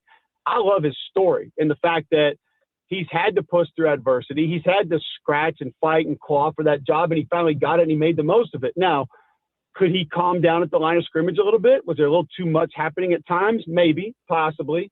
None of us really know the exact inner workings of that, but I think potentially you could say, hey, let's try to do a little bit less and maybe more call it and run it. But his arm strength is more than fine for the NFL. I don't think there are throws that I watch him on film, be it last year leading up to this process, that I say, you know, he can't make that. He can't do that. Another one too, whose toughness and mobility are probably both a little bit underrated. I mean, both he and Mendoza, you look at that first play in the Big Ten championship game, Mendoza gets rocked. Yeah. You probably thought he was out of the game, and then a couple plays later, he's back in. He goes and wins that game. Ty Simpson did not have great protection this year. There are a couple of throws that he made where he is taking monster hits, most of which lot of guys in college football are not coming back from or surviving, and he thrived when some of those hits were being delivered. So I think Ty Simpson is a long-time NFL starter, yes. You know, I remember kind of the QB battle and then going into that opener on Labor Day weekend against Florida State, and they lost that game. But I remember thinking, that guy is a good quarterback. He played well in that game. They had no running game, if my memory serves me correctly, and he was under duress the entire game. It's a good thing they left him in there because he ended up having a hell of a season. So back to the running backs and Jeremiah Love in particular, because obviously this is a big topic around here. Just because he's been mocked to Washington many times, I don't think he's going to be there personally.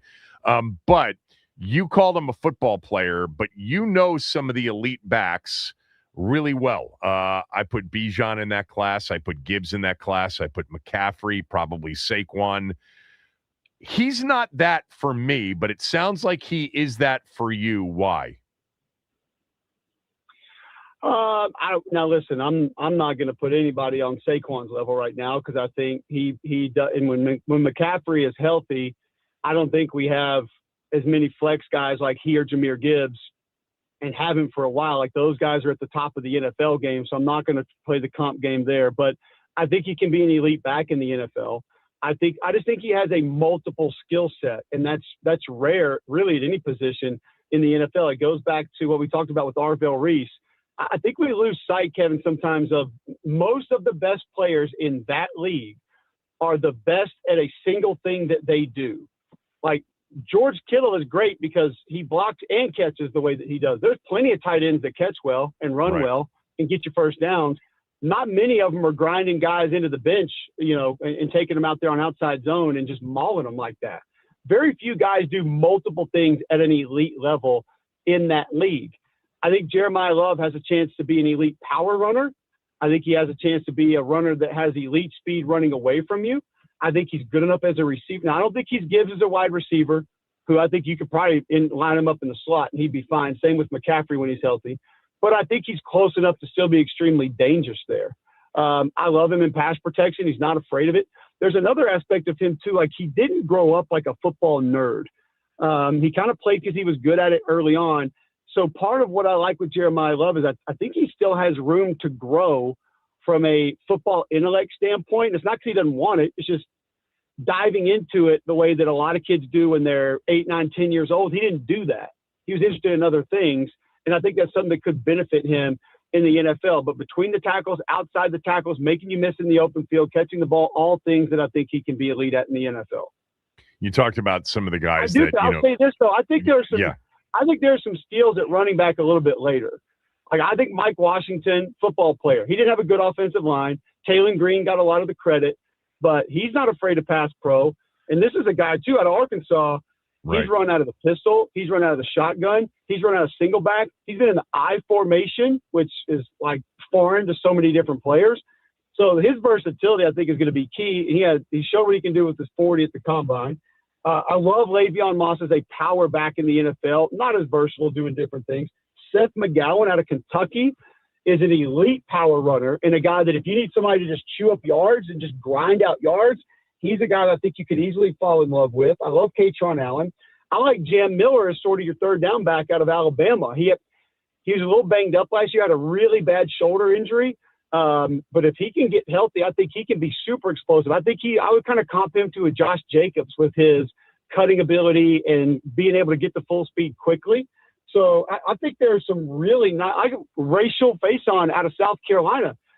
Shane Beamer told me they had scouts when he wasn't going to be eligible at the beginning of the year that were watching him in practice like, hey, give us a heads up if this dude's not going to get eligible and like enters a supplemental draft or something because we want him on our roster. So I think one thing that may hurt Love is, yes, he's different than most of the guys in this draft, but there could be some real sneaky value picks at running back in round, say, 4, 5, 6.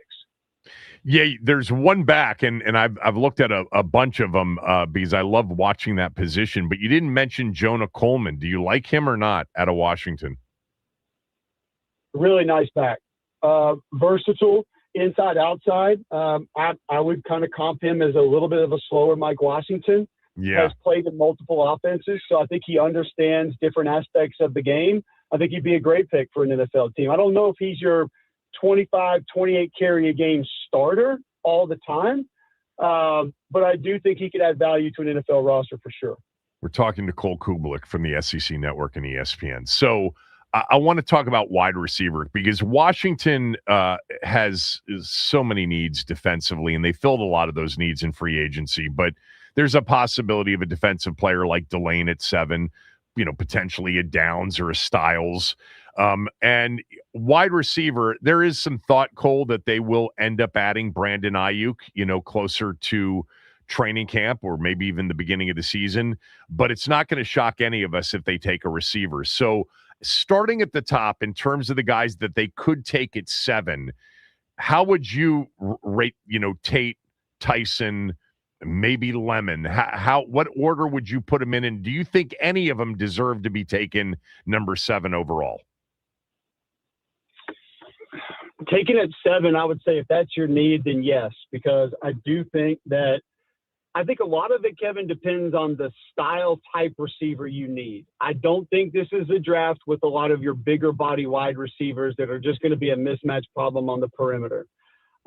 More of your Swiss Army knife wide receivers, I think, those are plentiful in this draft. Like Casey Concepcion is going to give you that. Zachariah Branch is going to be able to give you that. Yeah. Maybe your receivers that are a little bit faulty in one area, like Elijah Sherratt's not running past people, but I think he probably has the strongest hands of any receiver in this draft. Like the amount of balls that he caught that were contested that probably should have been knocked out, batted, defended, that he still made positive yards for Indiana, it was remarkable to watch last year. Carnell Tate's the most polished receiver in this draft. If you're looking for just B+, A- across the board, and there is on his game, he can come in and play for you right now and do just about everything you ask him to. That is your guy. Jordan Tyson, a little more physicality over the middle of the field, down the field with how he attacks the football.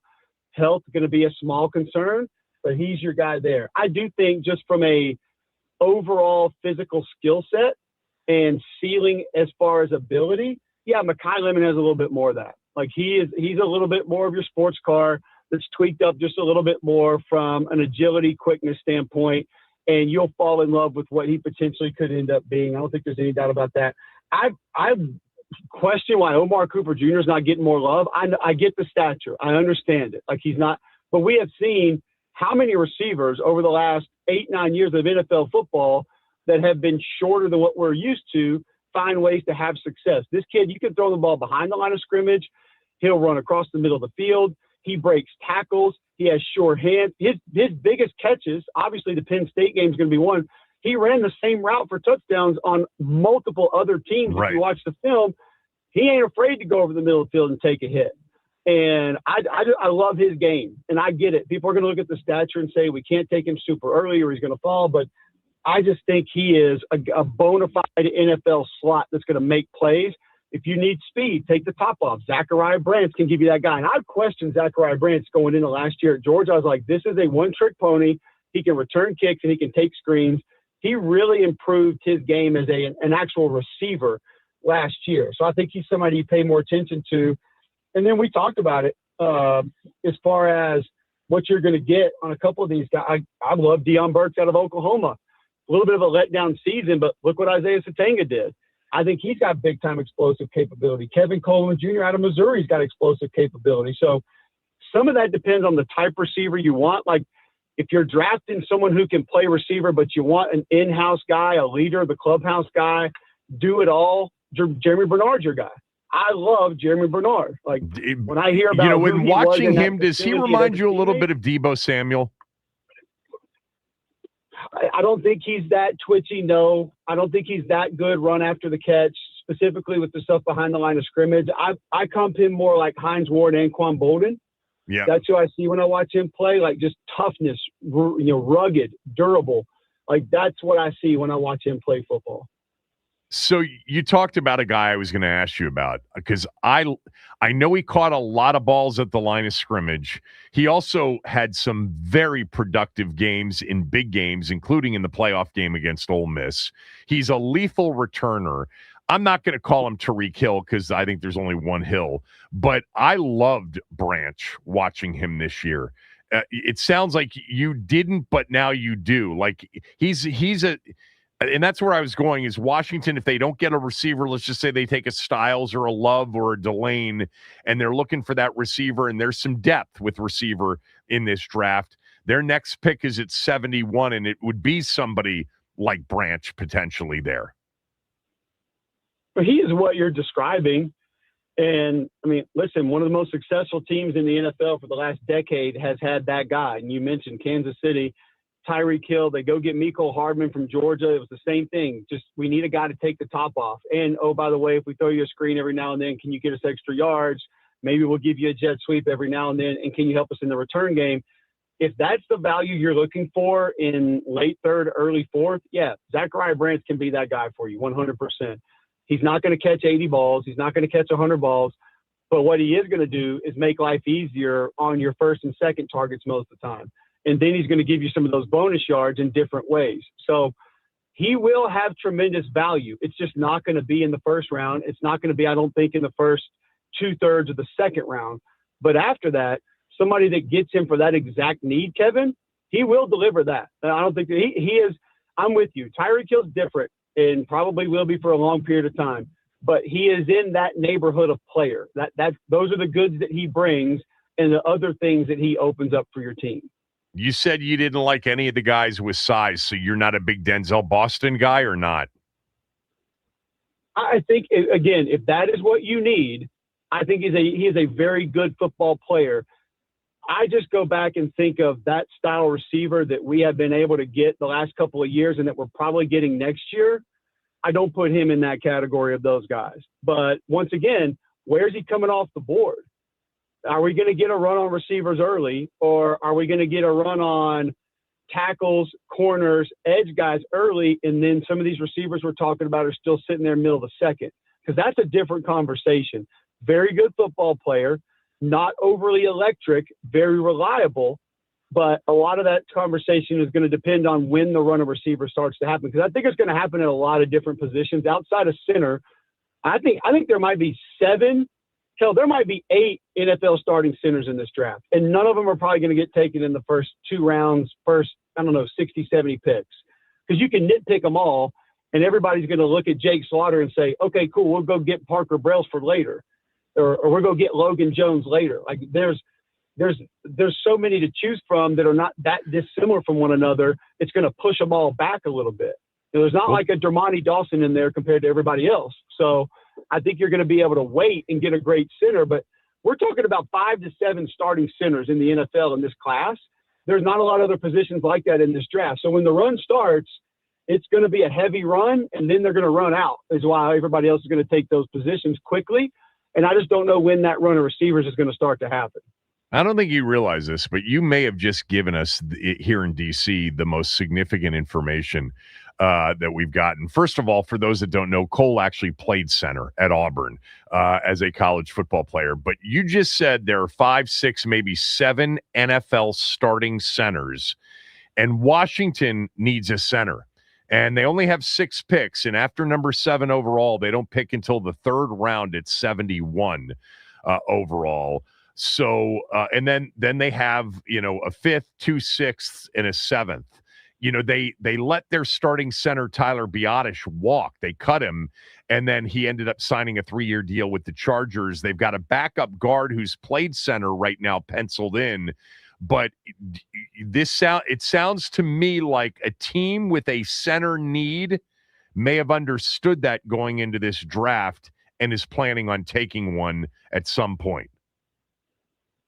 100%. I think Jake Slaughter out of Florida is a day one starter. I think Logan Jones out of Iowa is a day one starter. They've both played a ton of college football, so I think they'll be ready for it. Parker Brailsford is a little bit undersized. If you are in a West Coast-ish offense, if you're running outside zone, if you got a lot of good quick game that's happening, he's someone who has an elite skill set inside. Now he's going to be playing at, right at 300, maybe 295-ish. So if you're a team that's running a lot of inside zone duo, he might not be your guy.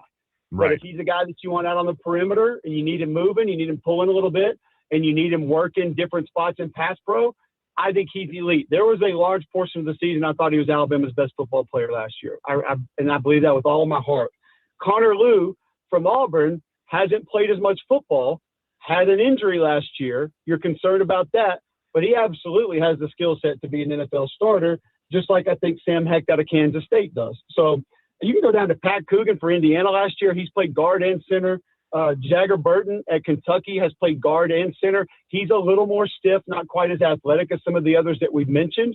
But I think those two guys, Coogan and Burton out of Kentucky, you're drafting them to take 2 roster spots. You might not take them as a starter, but that can be a center guard backup that you carry on your roster for a long period of time. So, hell, Connor Tollison, I don't know if he's an NFL starter, but I wouldn't be surprised if he made a team just because he played so much football in Missouri. And if he gets into an outside zone scheme team where he's done it probably 1,000 times in game, then he's going to be somebody that can bring value to one of those spots. Trey Zune at A&M, he's a little more powerful. If you need somebody with that a little bit of a bigger size guy inside, he might be your guy out of Texas A&M who could come in and push for a starting spot. We just got the best center breakdown pre-draft we've ever gotten. But the first guy you mentioned, or the guy that you emphasized for, a team that may be running more outside zone, and They elevated this guy David Blau to offensive coordinator. Cole, he was with Ben Johnson in Detroit. He was with Kevin O'Connell in Minnesota, and we're going to see Jaden Daniels under center a lot more, and there will be some inside and outside zone and some boot off of that. So Parker Brailsford, Alabama, who Cole just said at times may have been Alabama's best player, could be somebody they're targeting, because the way you've described it, we've been wondering about this position. They've got a guy that played some guard for them, that's played some center before, penciled in right now. They let a pretty solid guy go in the offseason. They must be targeting this particular draft for maybe even their starting center week 1 next year. If you were to grab Parker Brailsford, let's just say after the 4th, late 4th, and I was a Washington fan, I would be thrilled. Let's go to the under center part that you just mentioned. Go watch Mike Penix at Washington when he was throwing to, Adunze and those guys. Yeah. That was a lot of that was under center, and that was Parker Brailsford. He was on a Joe Moore award-winning offensive line there. Go watch a couple of the big third down conversions specifically for Alabama last year. Ty Simpson under center. Parker Brailsford was at center last year. He was playing on a almost broken ankle for the last quarter of the season last year, and that's why that tape might not look as good. But I'm telling you, this kid he has elite lateral agility. His hands are elite. The only thing he does not have is girth. That's it. And he got a little bit up over 300, I think. The strength coach at Alabama told me last year, that staff said he may have gotten to 301, 302 and didn't lose a lot of quickness. He's not going to be a mauler because he doesn't have the size and the lower body strength for it, but he is an amazing teammate. He knows the ins and outs of multiple systems, and I would be absolutely thrilled if my team drafted him as a potential starter that late, because you would be getting extreme value.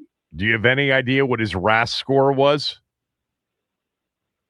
I have no idea. Is he an athlete? No, Is he an athlete? Absolutely. Okay. That's what I'm saying. The lateral agility that he brings to the table is elite. Right. He can get. He's a guy. I call it. He ping pongs extremely well. So he'll work a double team to the left and get to the right on a different defensive lineman very quickly.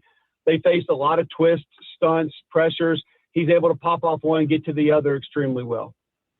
You're the best. Thanks for doing this. I know it's a busy time for you. I really appreciate it. Oh, yeah, I enjoyed it. Thanks for having me. Let's do it again soon. Yep, Cole Klublek, everybody. Cole is excellent calling games, man, for the SEC Network and ESPN. All right, up next, we'll change direction. How about that stuff on the center, though? That there are 5, 6, 7 starting centers in this NFL draft. That now we may have known what their plan was. I don't think we've heard that a lot. Parker Brailsford, make a mental note. Under center, athletic center. For the things they're doing, great teammate, all that stuff. I just looked up his RAS score. Not, great, but pretty damn good for a center. All right, we'll shift gears to the NBA playoffs with Chris Miles next.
Last night, 2 double-digit underdogs won outright.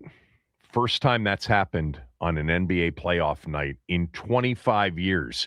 Tonight, Oklahoma City is a 17.5-point favorite over Phoenix in Game 2.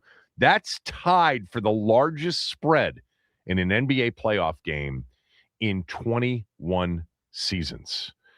Last night was exciting.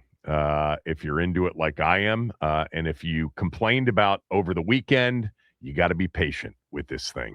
Joining me right now, Chris Miles. Chris, of course, worked in this market for a while, but has been a big-time host at NBA TV for years now, at Chris Miles TV on X. Before we get to last night, I want to go back to Monday night and what CJ McCollum did down the stretch for the Hawks against the Knicks. You've been in a lot of these places, and you're in Atlanta, I know, watching a lot of these games with, it used to be with the whole, group, Barkley and Shaq and the whole thing. But Madison Square Garden, Chris, to me, this time of year when they have a good team, I don't know that any arena in the league bounces and is electric as that looks like and appears to be watching on TV. Yeah, I explain this to people because just how you presented it, right? I think back to I've had the privilege of playing games there, right? When I was in high school. Mm-hmm. And I think about that experience in and of itself. I remember every minute of it, right? This is almost 30 years later. And I remember pulling into the arena. I remember going into the locker room and the Bulls had played there. I guess it was the previous night, and you saw the 91 from Dennis Rodman on one locker in tape and the 23 and the 33, and you see them changing the arena, and then you feel the crowd. I'm like, that was as a high school player. Who did you play for in high school in New York? Rice High School. We were, okay. In our junior and senior year, we were number 1 team in the country. But my point is, I'm thinking about that. And I remember Kemba Walker, who also played at our high school, what he did at Madison Square Garden and how he became a legend and what that must have meant to him. Now, I magnify that by 1,000, 1,000,000,000,000. Imagine CJ McCollum, who played in Portland, who's had a great career, then played in New Orleans, and almost ignored for most of his career, right? Yeah. And then he gets this opportunity to be in the playoffs and to play at Madison Square Garden and to put Jalen Brunson, the hero, in Gotham. Man, could you imagine?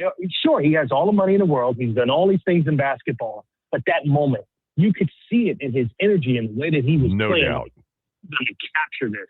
And yeah, it does have that feeling. And if you don't know basketball in that way, you just don't understand it in the way that you described. Yeah, it does as much for the road team as it does for the home team, because there's something about playing in that arena in that kind of an environment, in the postseason. And by the way, I'm sure you know this, but CJ McCollum, before he got traded to Atlanta for Trae Young, the Wizards had won 6 of 8 games, and he was playing great. And they were able to trade him for a player who was hurt to sort of make sure that CJ McCollum didn't lead him to too many wins. The Atlanta Hawks, without Trae Young, they were primed. They went 20-5 in their last 25 games in the regular season, right? Yeah. They just needed a little push offensively. If you watch them, even against the Knicks, and you look at that score, they built their identity after Trae Young on defense, right? Or when Trae Young was out on defense. Sure. And even now, you kind of look at it like they're lacking maybe one more player.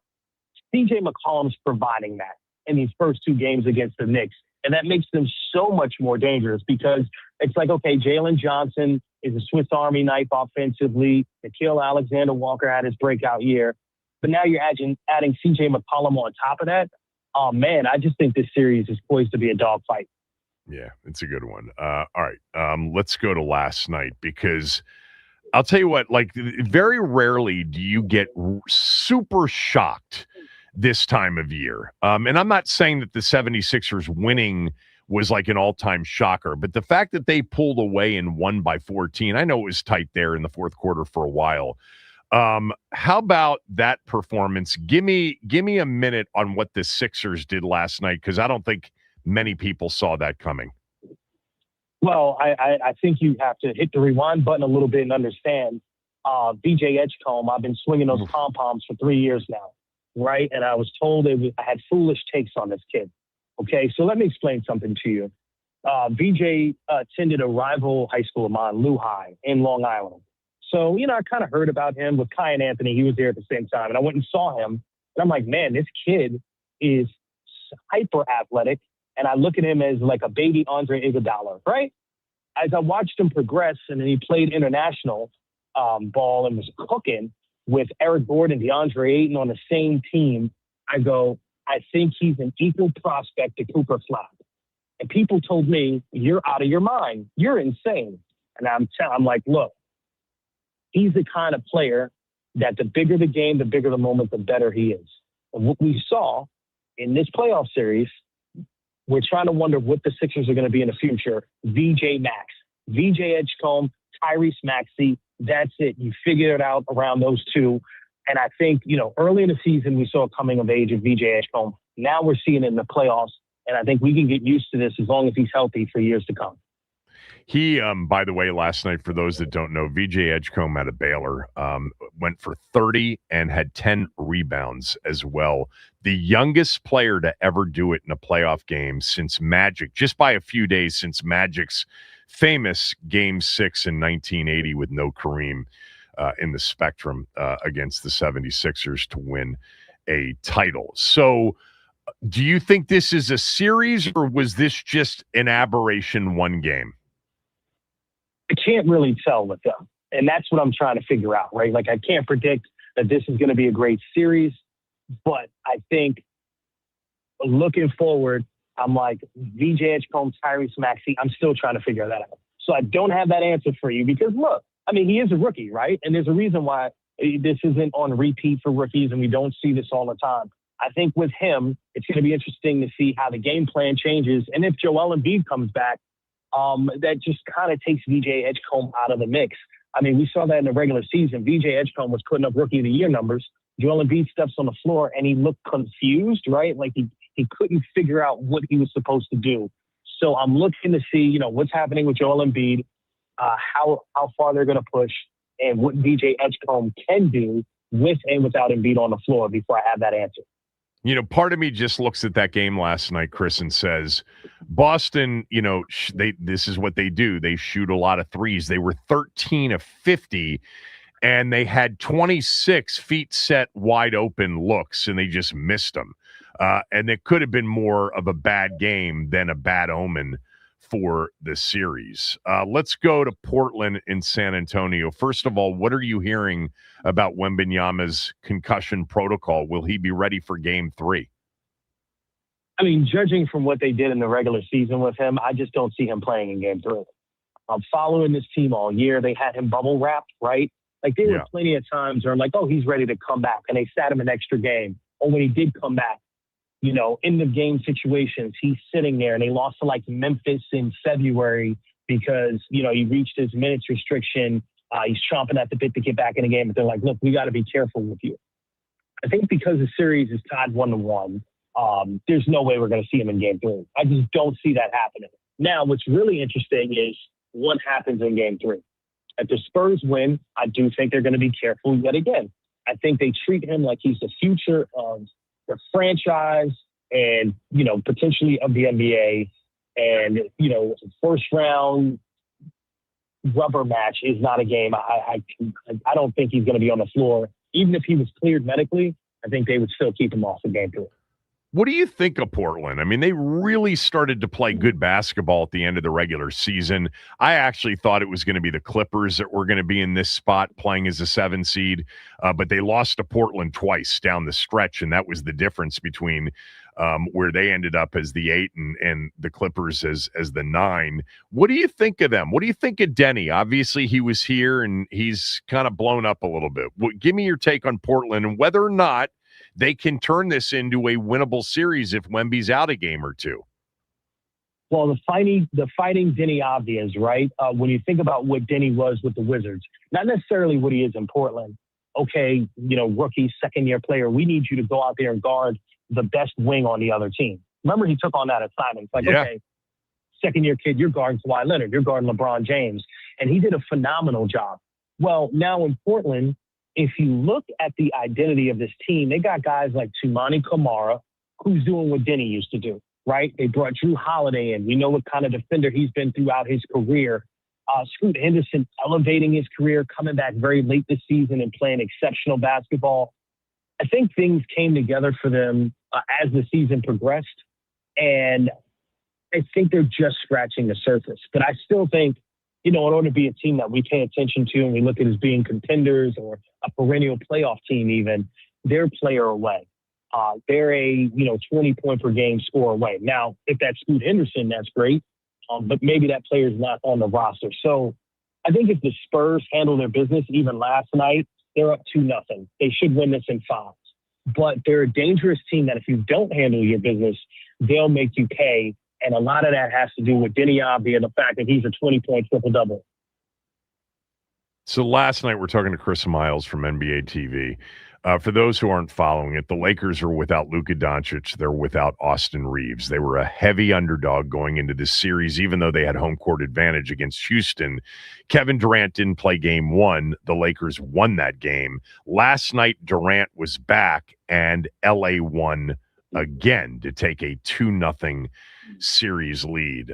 This game was painful to watch from this perspective, and I'm curious about yours, obviously, but just too much ISO and too much not handling the double team. How do you put Durant into a position to have 9 turnovers in a basketball game? I just thought that was JJ Redick, coaching circles around Udoka. What did you think? I think that the Rockets have regressed all season. And what I mean is, the Rockets at their best last year and in the playoffs, it was Steven Adams at the 5. Right. Alperen Şengün was an All-NBA center, but when he moved to the 4 and Steven Adams was at the 5, Şengün was otherworldly. And then Amen Thompson was coming of age, and you're like, oh, we're going to add Kevin Durant to that mix, but you don't have Steven Adams, and you don't have Fred VanVleet, the veteran on the floor. Missing those guys changes this team completely, and I think what you're seeing is, Ime doesn't trust the second-year, Reed Shepherd, second-year player Reed Shepherd out of Kentucky. Amen seems a little apprehensive. Şengün is throwing the ball up the top of the backboard. They're just out of sync and out of whack. And I think there is still some hope that they can go home and face a Lakers team that's obviously banged up. Because I don't think Marcus Smart is going to continue to shoot the lights out, right? So he had a great game last night. You put those pieces together and you think, all right, they're going to have a different game plan. Kevin Durant's going to play better. Remember, they didn't have him in game 1. Now he's back game 2. They're just out of sorts, out of the mix. I do think they put this thing together and at least make this a competitive series. I mean, I had them winning it, but LeBron James is, he's never lost a series in which he's been up 2-0. 2-0, yeah. Yeah, great. I mean, the Rockets don't look like they're happy either. There's like you said, there's just something that's not right there. Real quickly, because I'm running out of time here, but the series that to me has the potential to be the most entertaining start to finish, although Knicks Hawks might end up being that, is Nuggets Timberwolves. They lost the other night. Jokic and Murray were terrible in the fourth quarter, but how do you see that kind of progressing from here? 1-1 headed back to Minnesota. It's a great point you make about the Joker and Jamal, because those two guys this season arguably played the best basketball of their career, which is crazy to say with the Joker having a finals MVP and 3 MVPs on the mantle, right? But I really saw that from them. Like, those two guys just look like they've reached even a higher level this season. So in order to beat them, they have to both be off. I just don't see that happening 4 times in this series. But also, I can't underestimate how much Anthony Edwards loves basketball. There's something about him, he could have a night where he scored 19 and the team wins and you're like, man, that wasn't his best game. But his energy, his effort, it just permeates the rest of the group. And I think they have a lot of pride. This is a team that's been the back-to-back Western Conference Finals. So, this is a first-round matchup that could easily be a conference finals. And I'm going to enjoy every minute of it and not predict a winner because, what are you doing there? right? Like these are two deserving teams. Yeah, well, both I would agree with playing. you. They looked worn down in the fourth quarter for some reason. They looked like the tired team, even though they're the home team, a mile high up. Thanks for doing this as always. Enjoy the rest of the playoffs. Maybe I'll reach back out before the finals. Thanks, Chris. Yeah, sounds good, my friend. Thanks for having me. Chris Miles, everybody. That'll do it for today. Although I do have to tell you that if you've got HVAC issues, Foley Mechanical is the call you have to make. We had those issues about 7 months ago. We called Foley Mechanical. Dan Foley himself came out and dealt with us. Super impressive. He owns 100% of the company. It's not a private equity firm that owns it. It's not a franchise. He controls the quality from the equipment to the people he hires. His team, professional, skilled, sharp. Foley Mechanical is full service, heating, air conditioning, hot water, and boilers. And they're the go-to for older homes with radiator heat, a real specialty. They work across D.C., Maryland, and Virginia, the entire DMV, and they proudly install Amana HVAC equipment. If your system needs help or you just want it done right, call Foley Mechanical or go to FoleyMechanical.com and tell Dan that I sent you.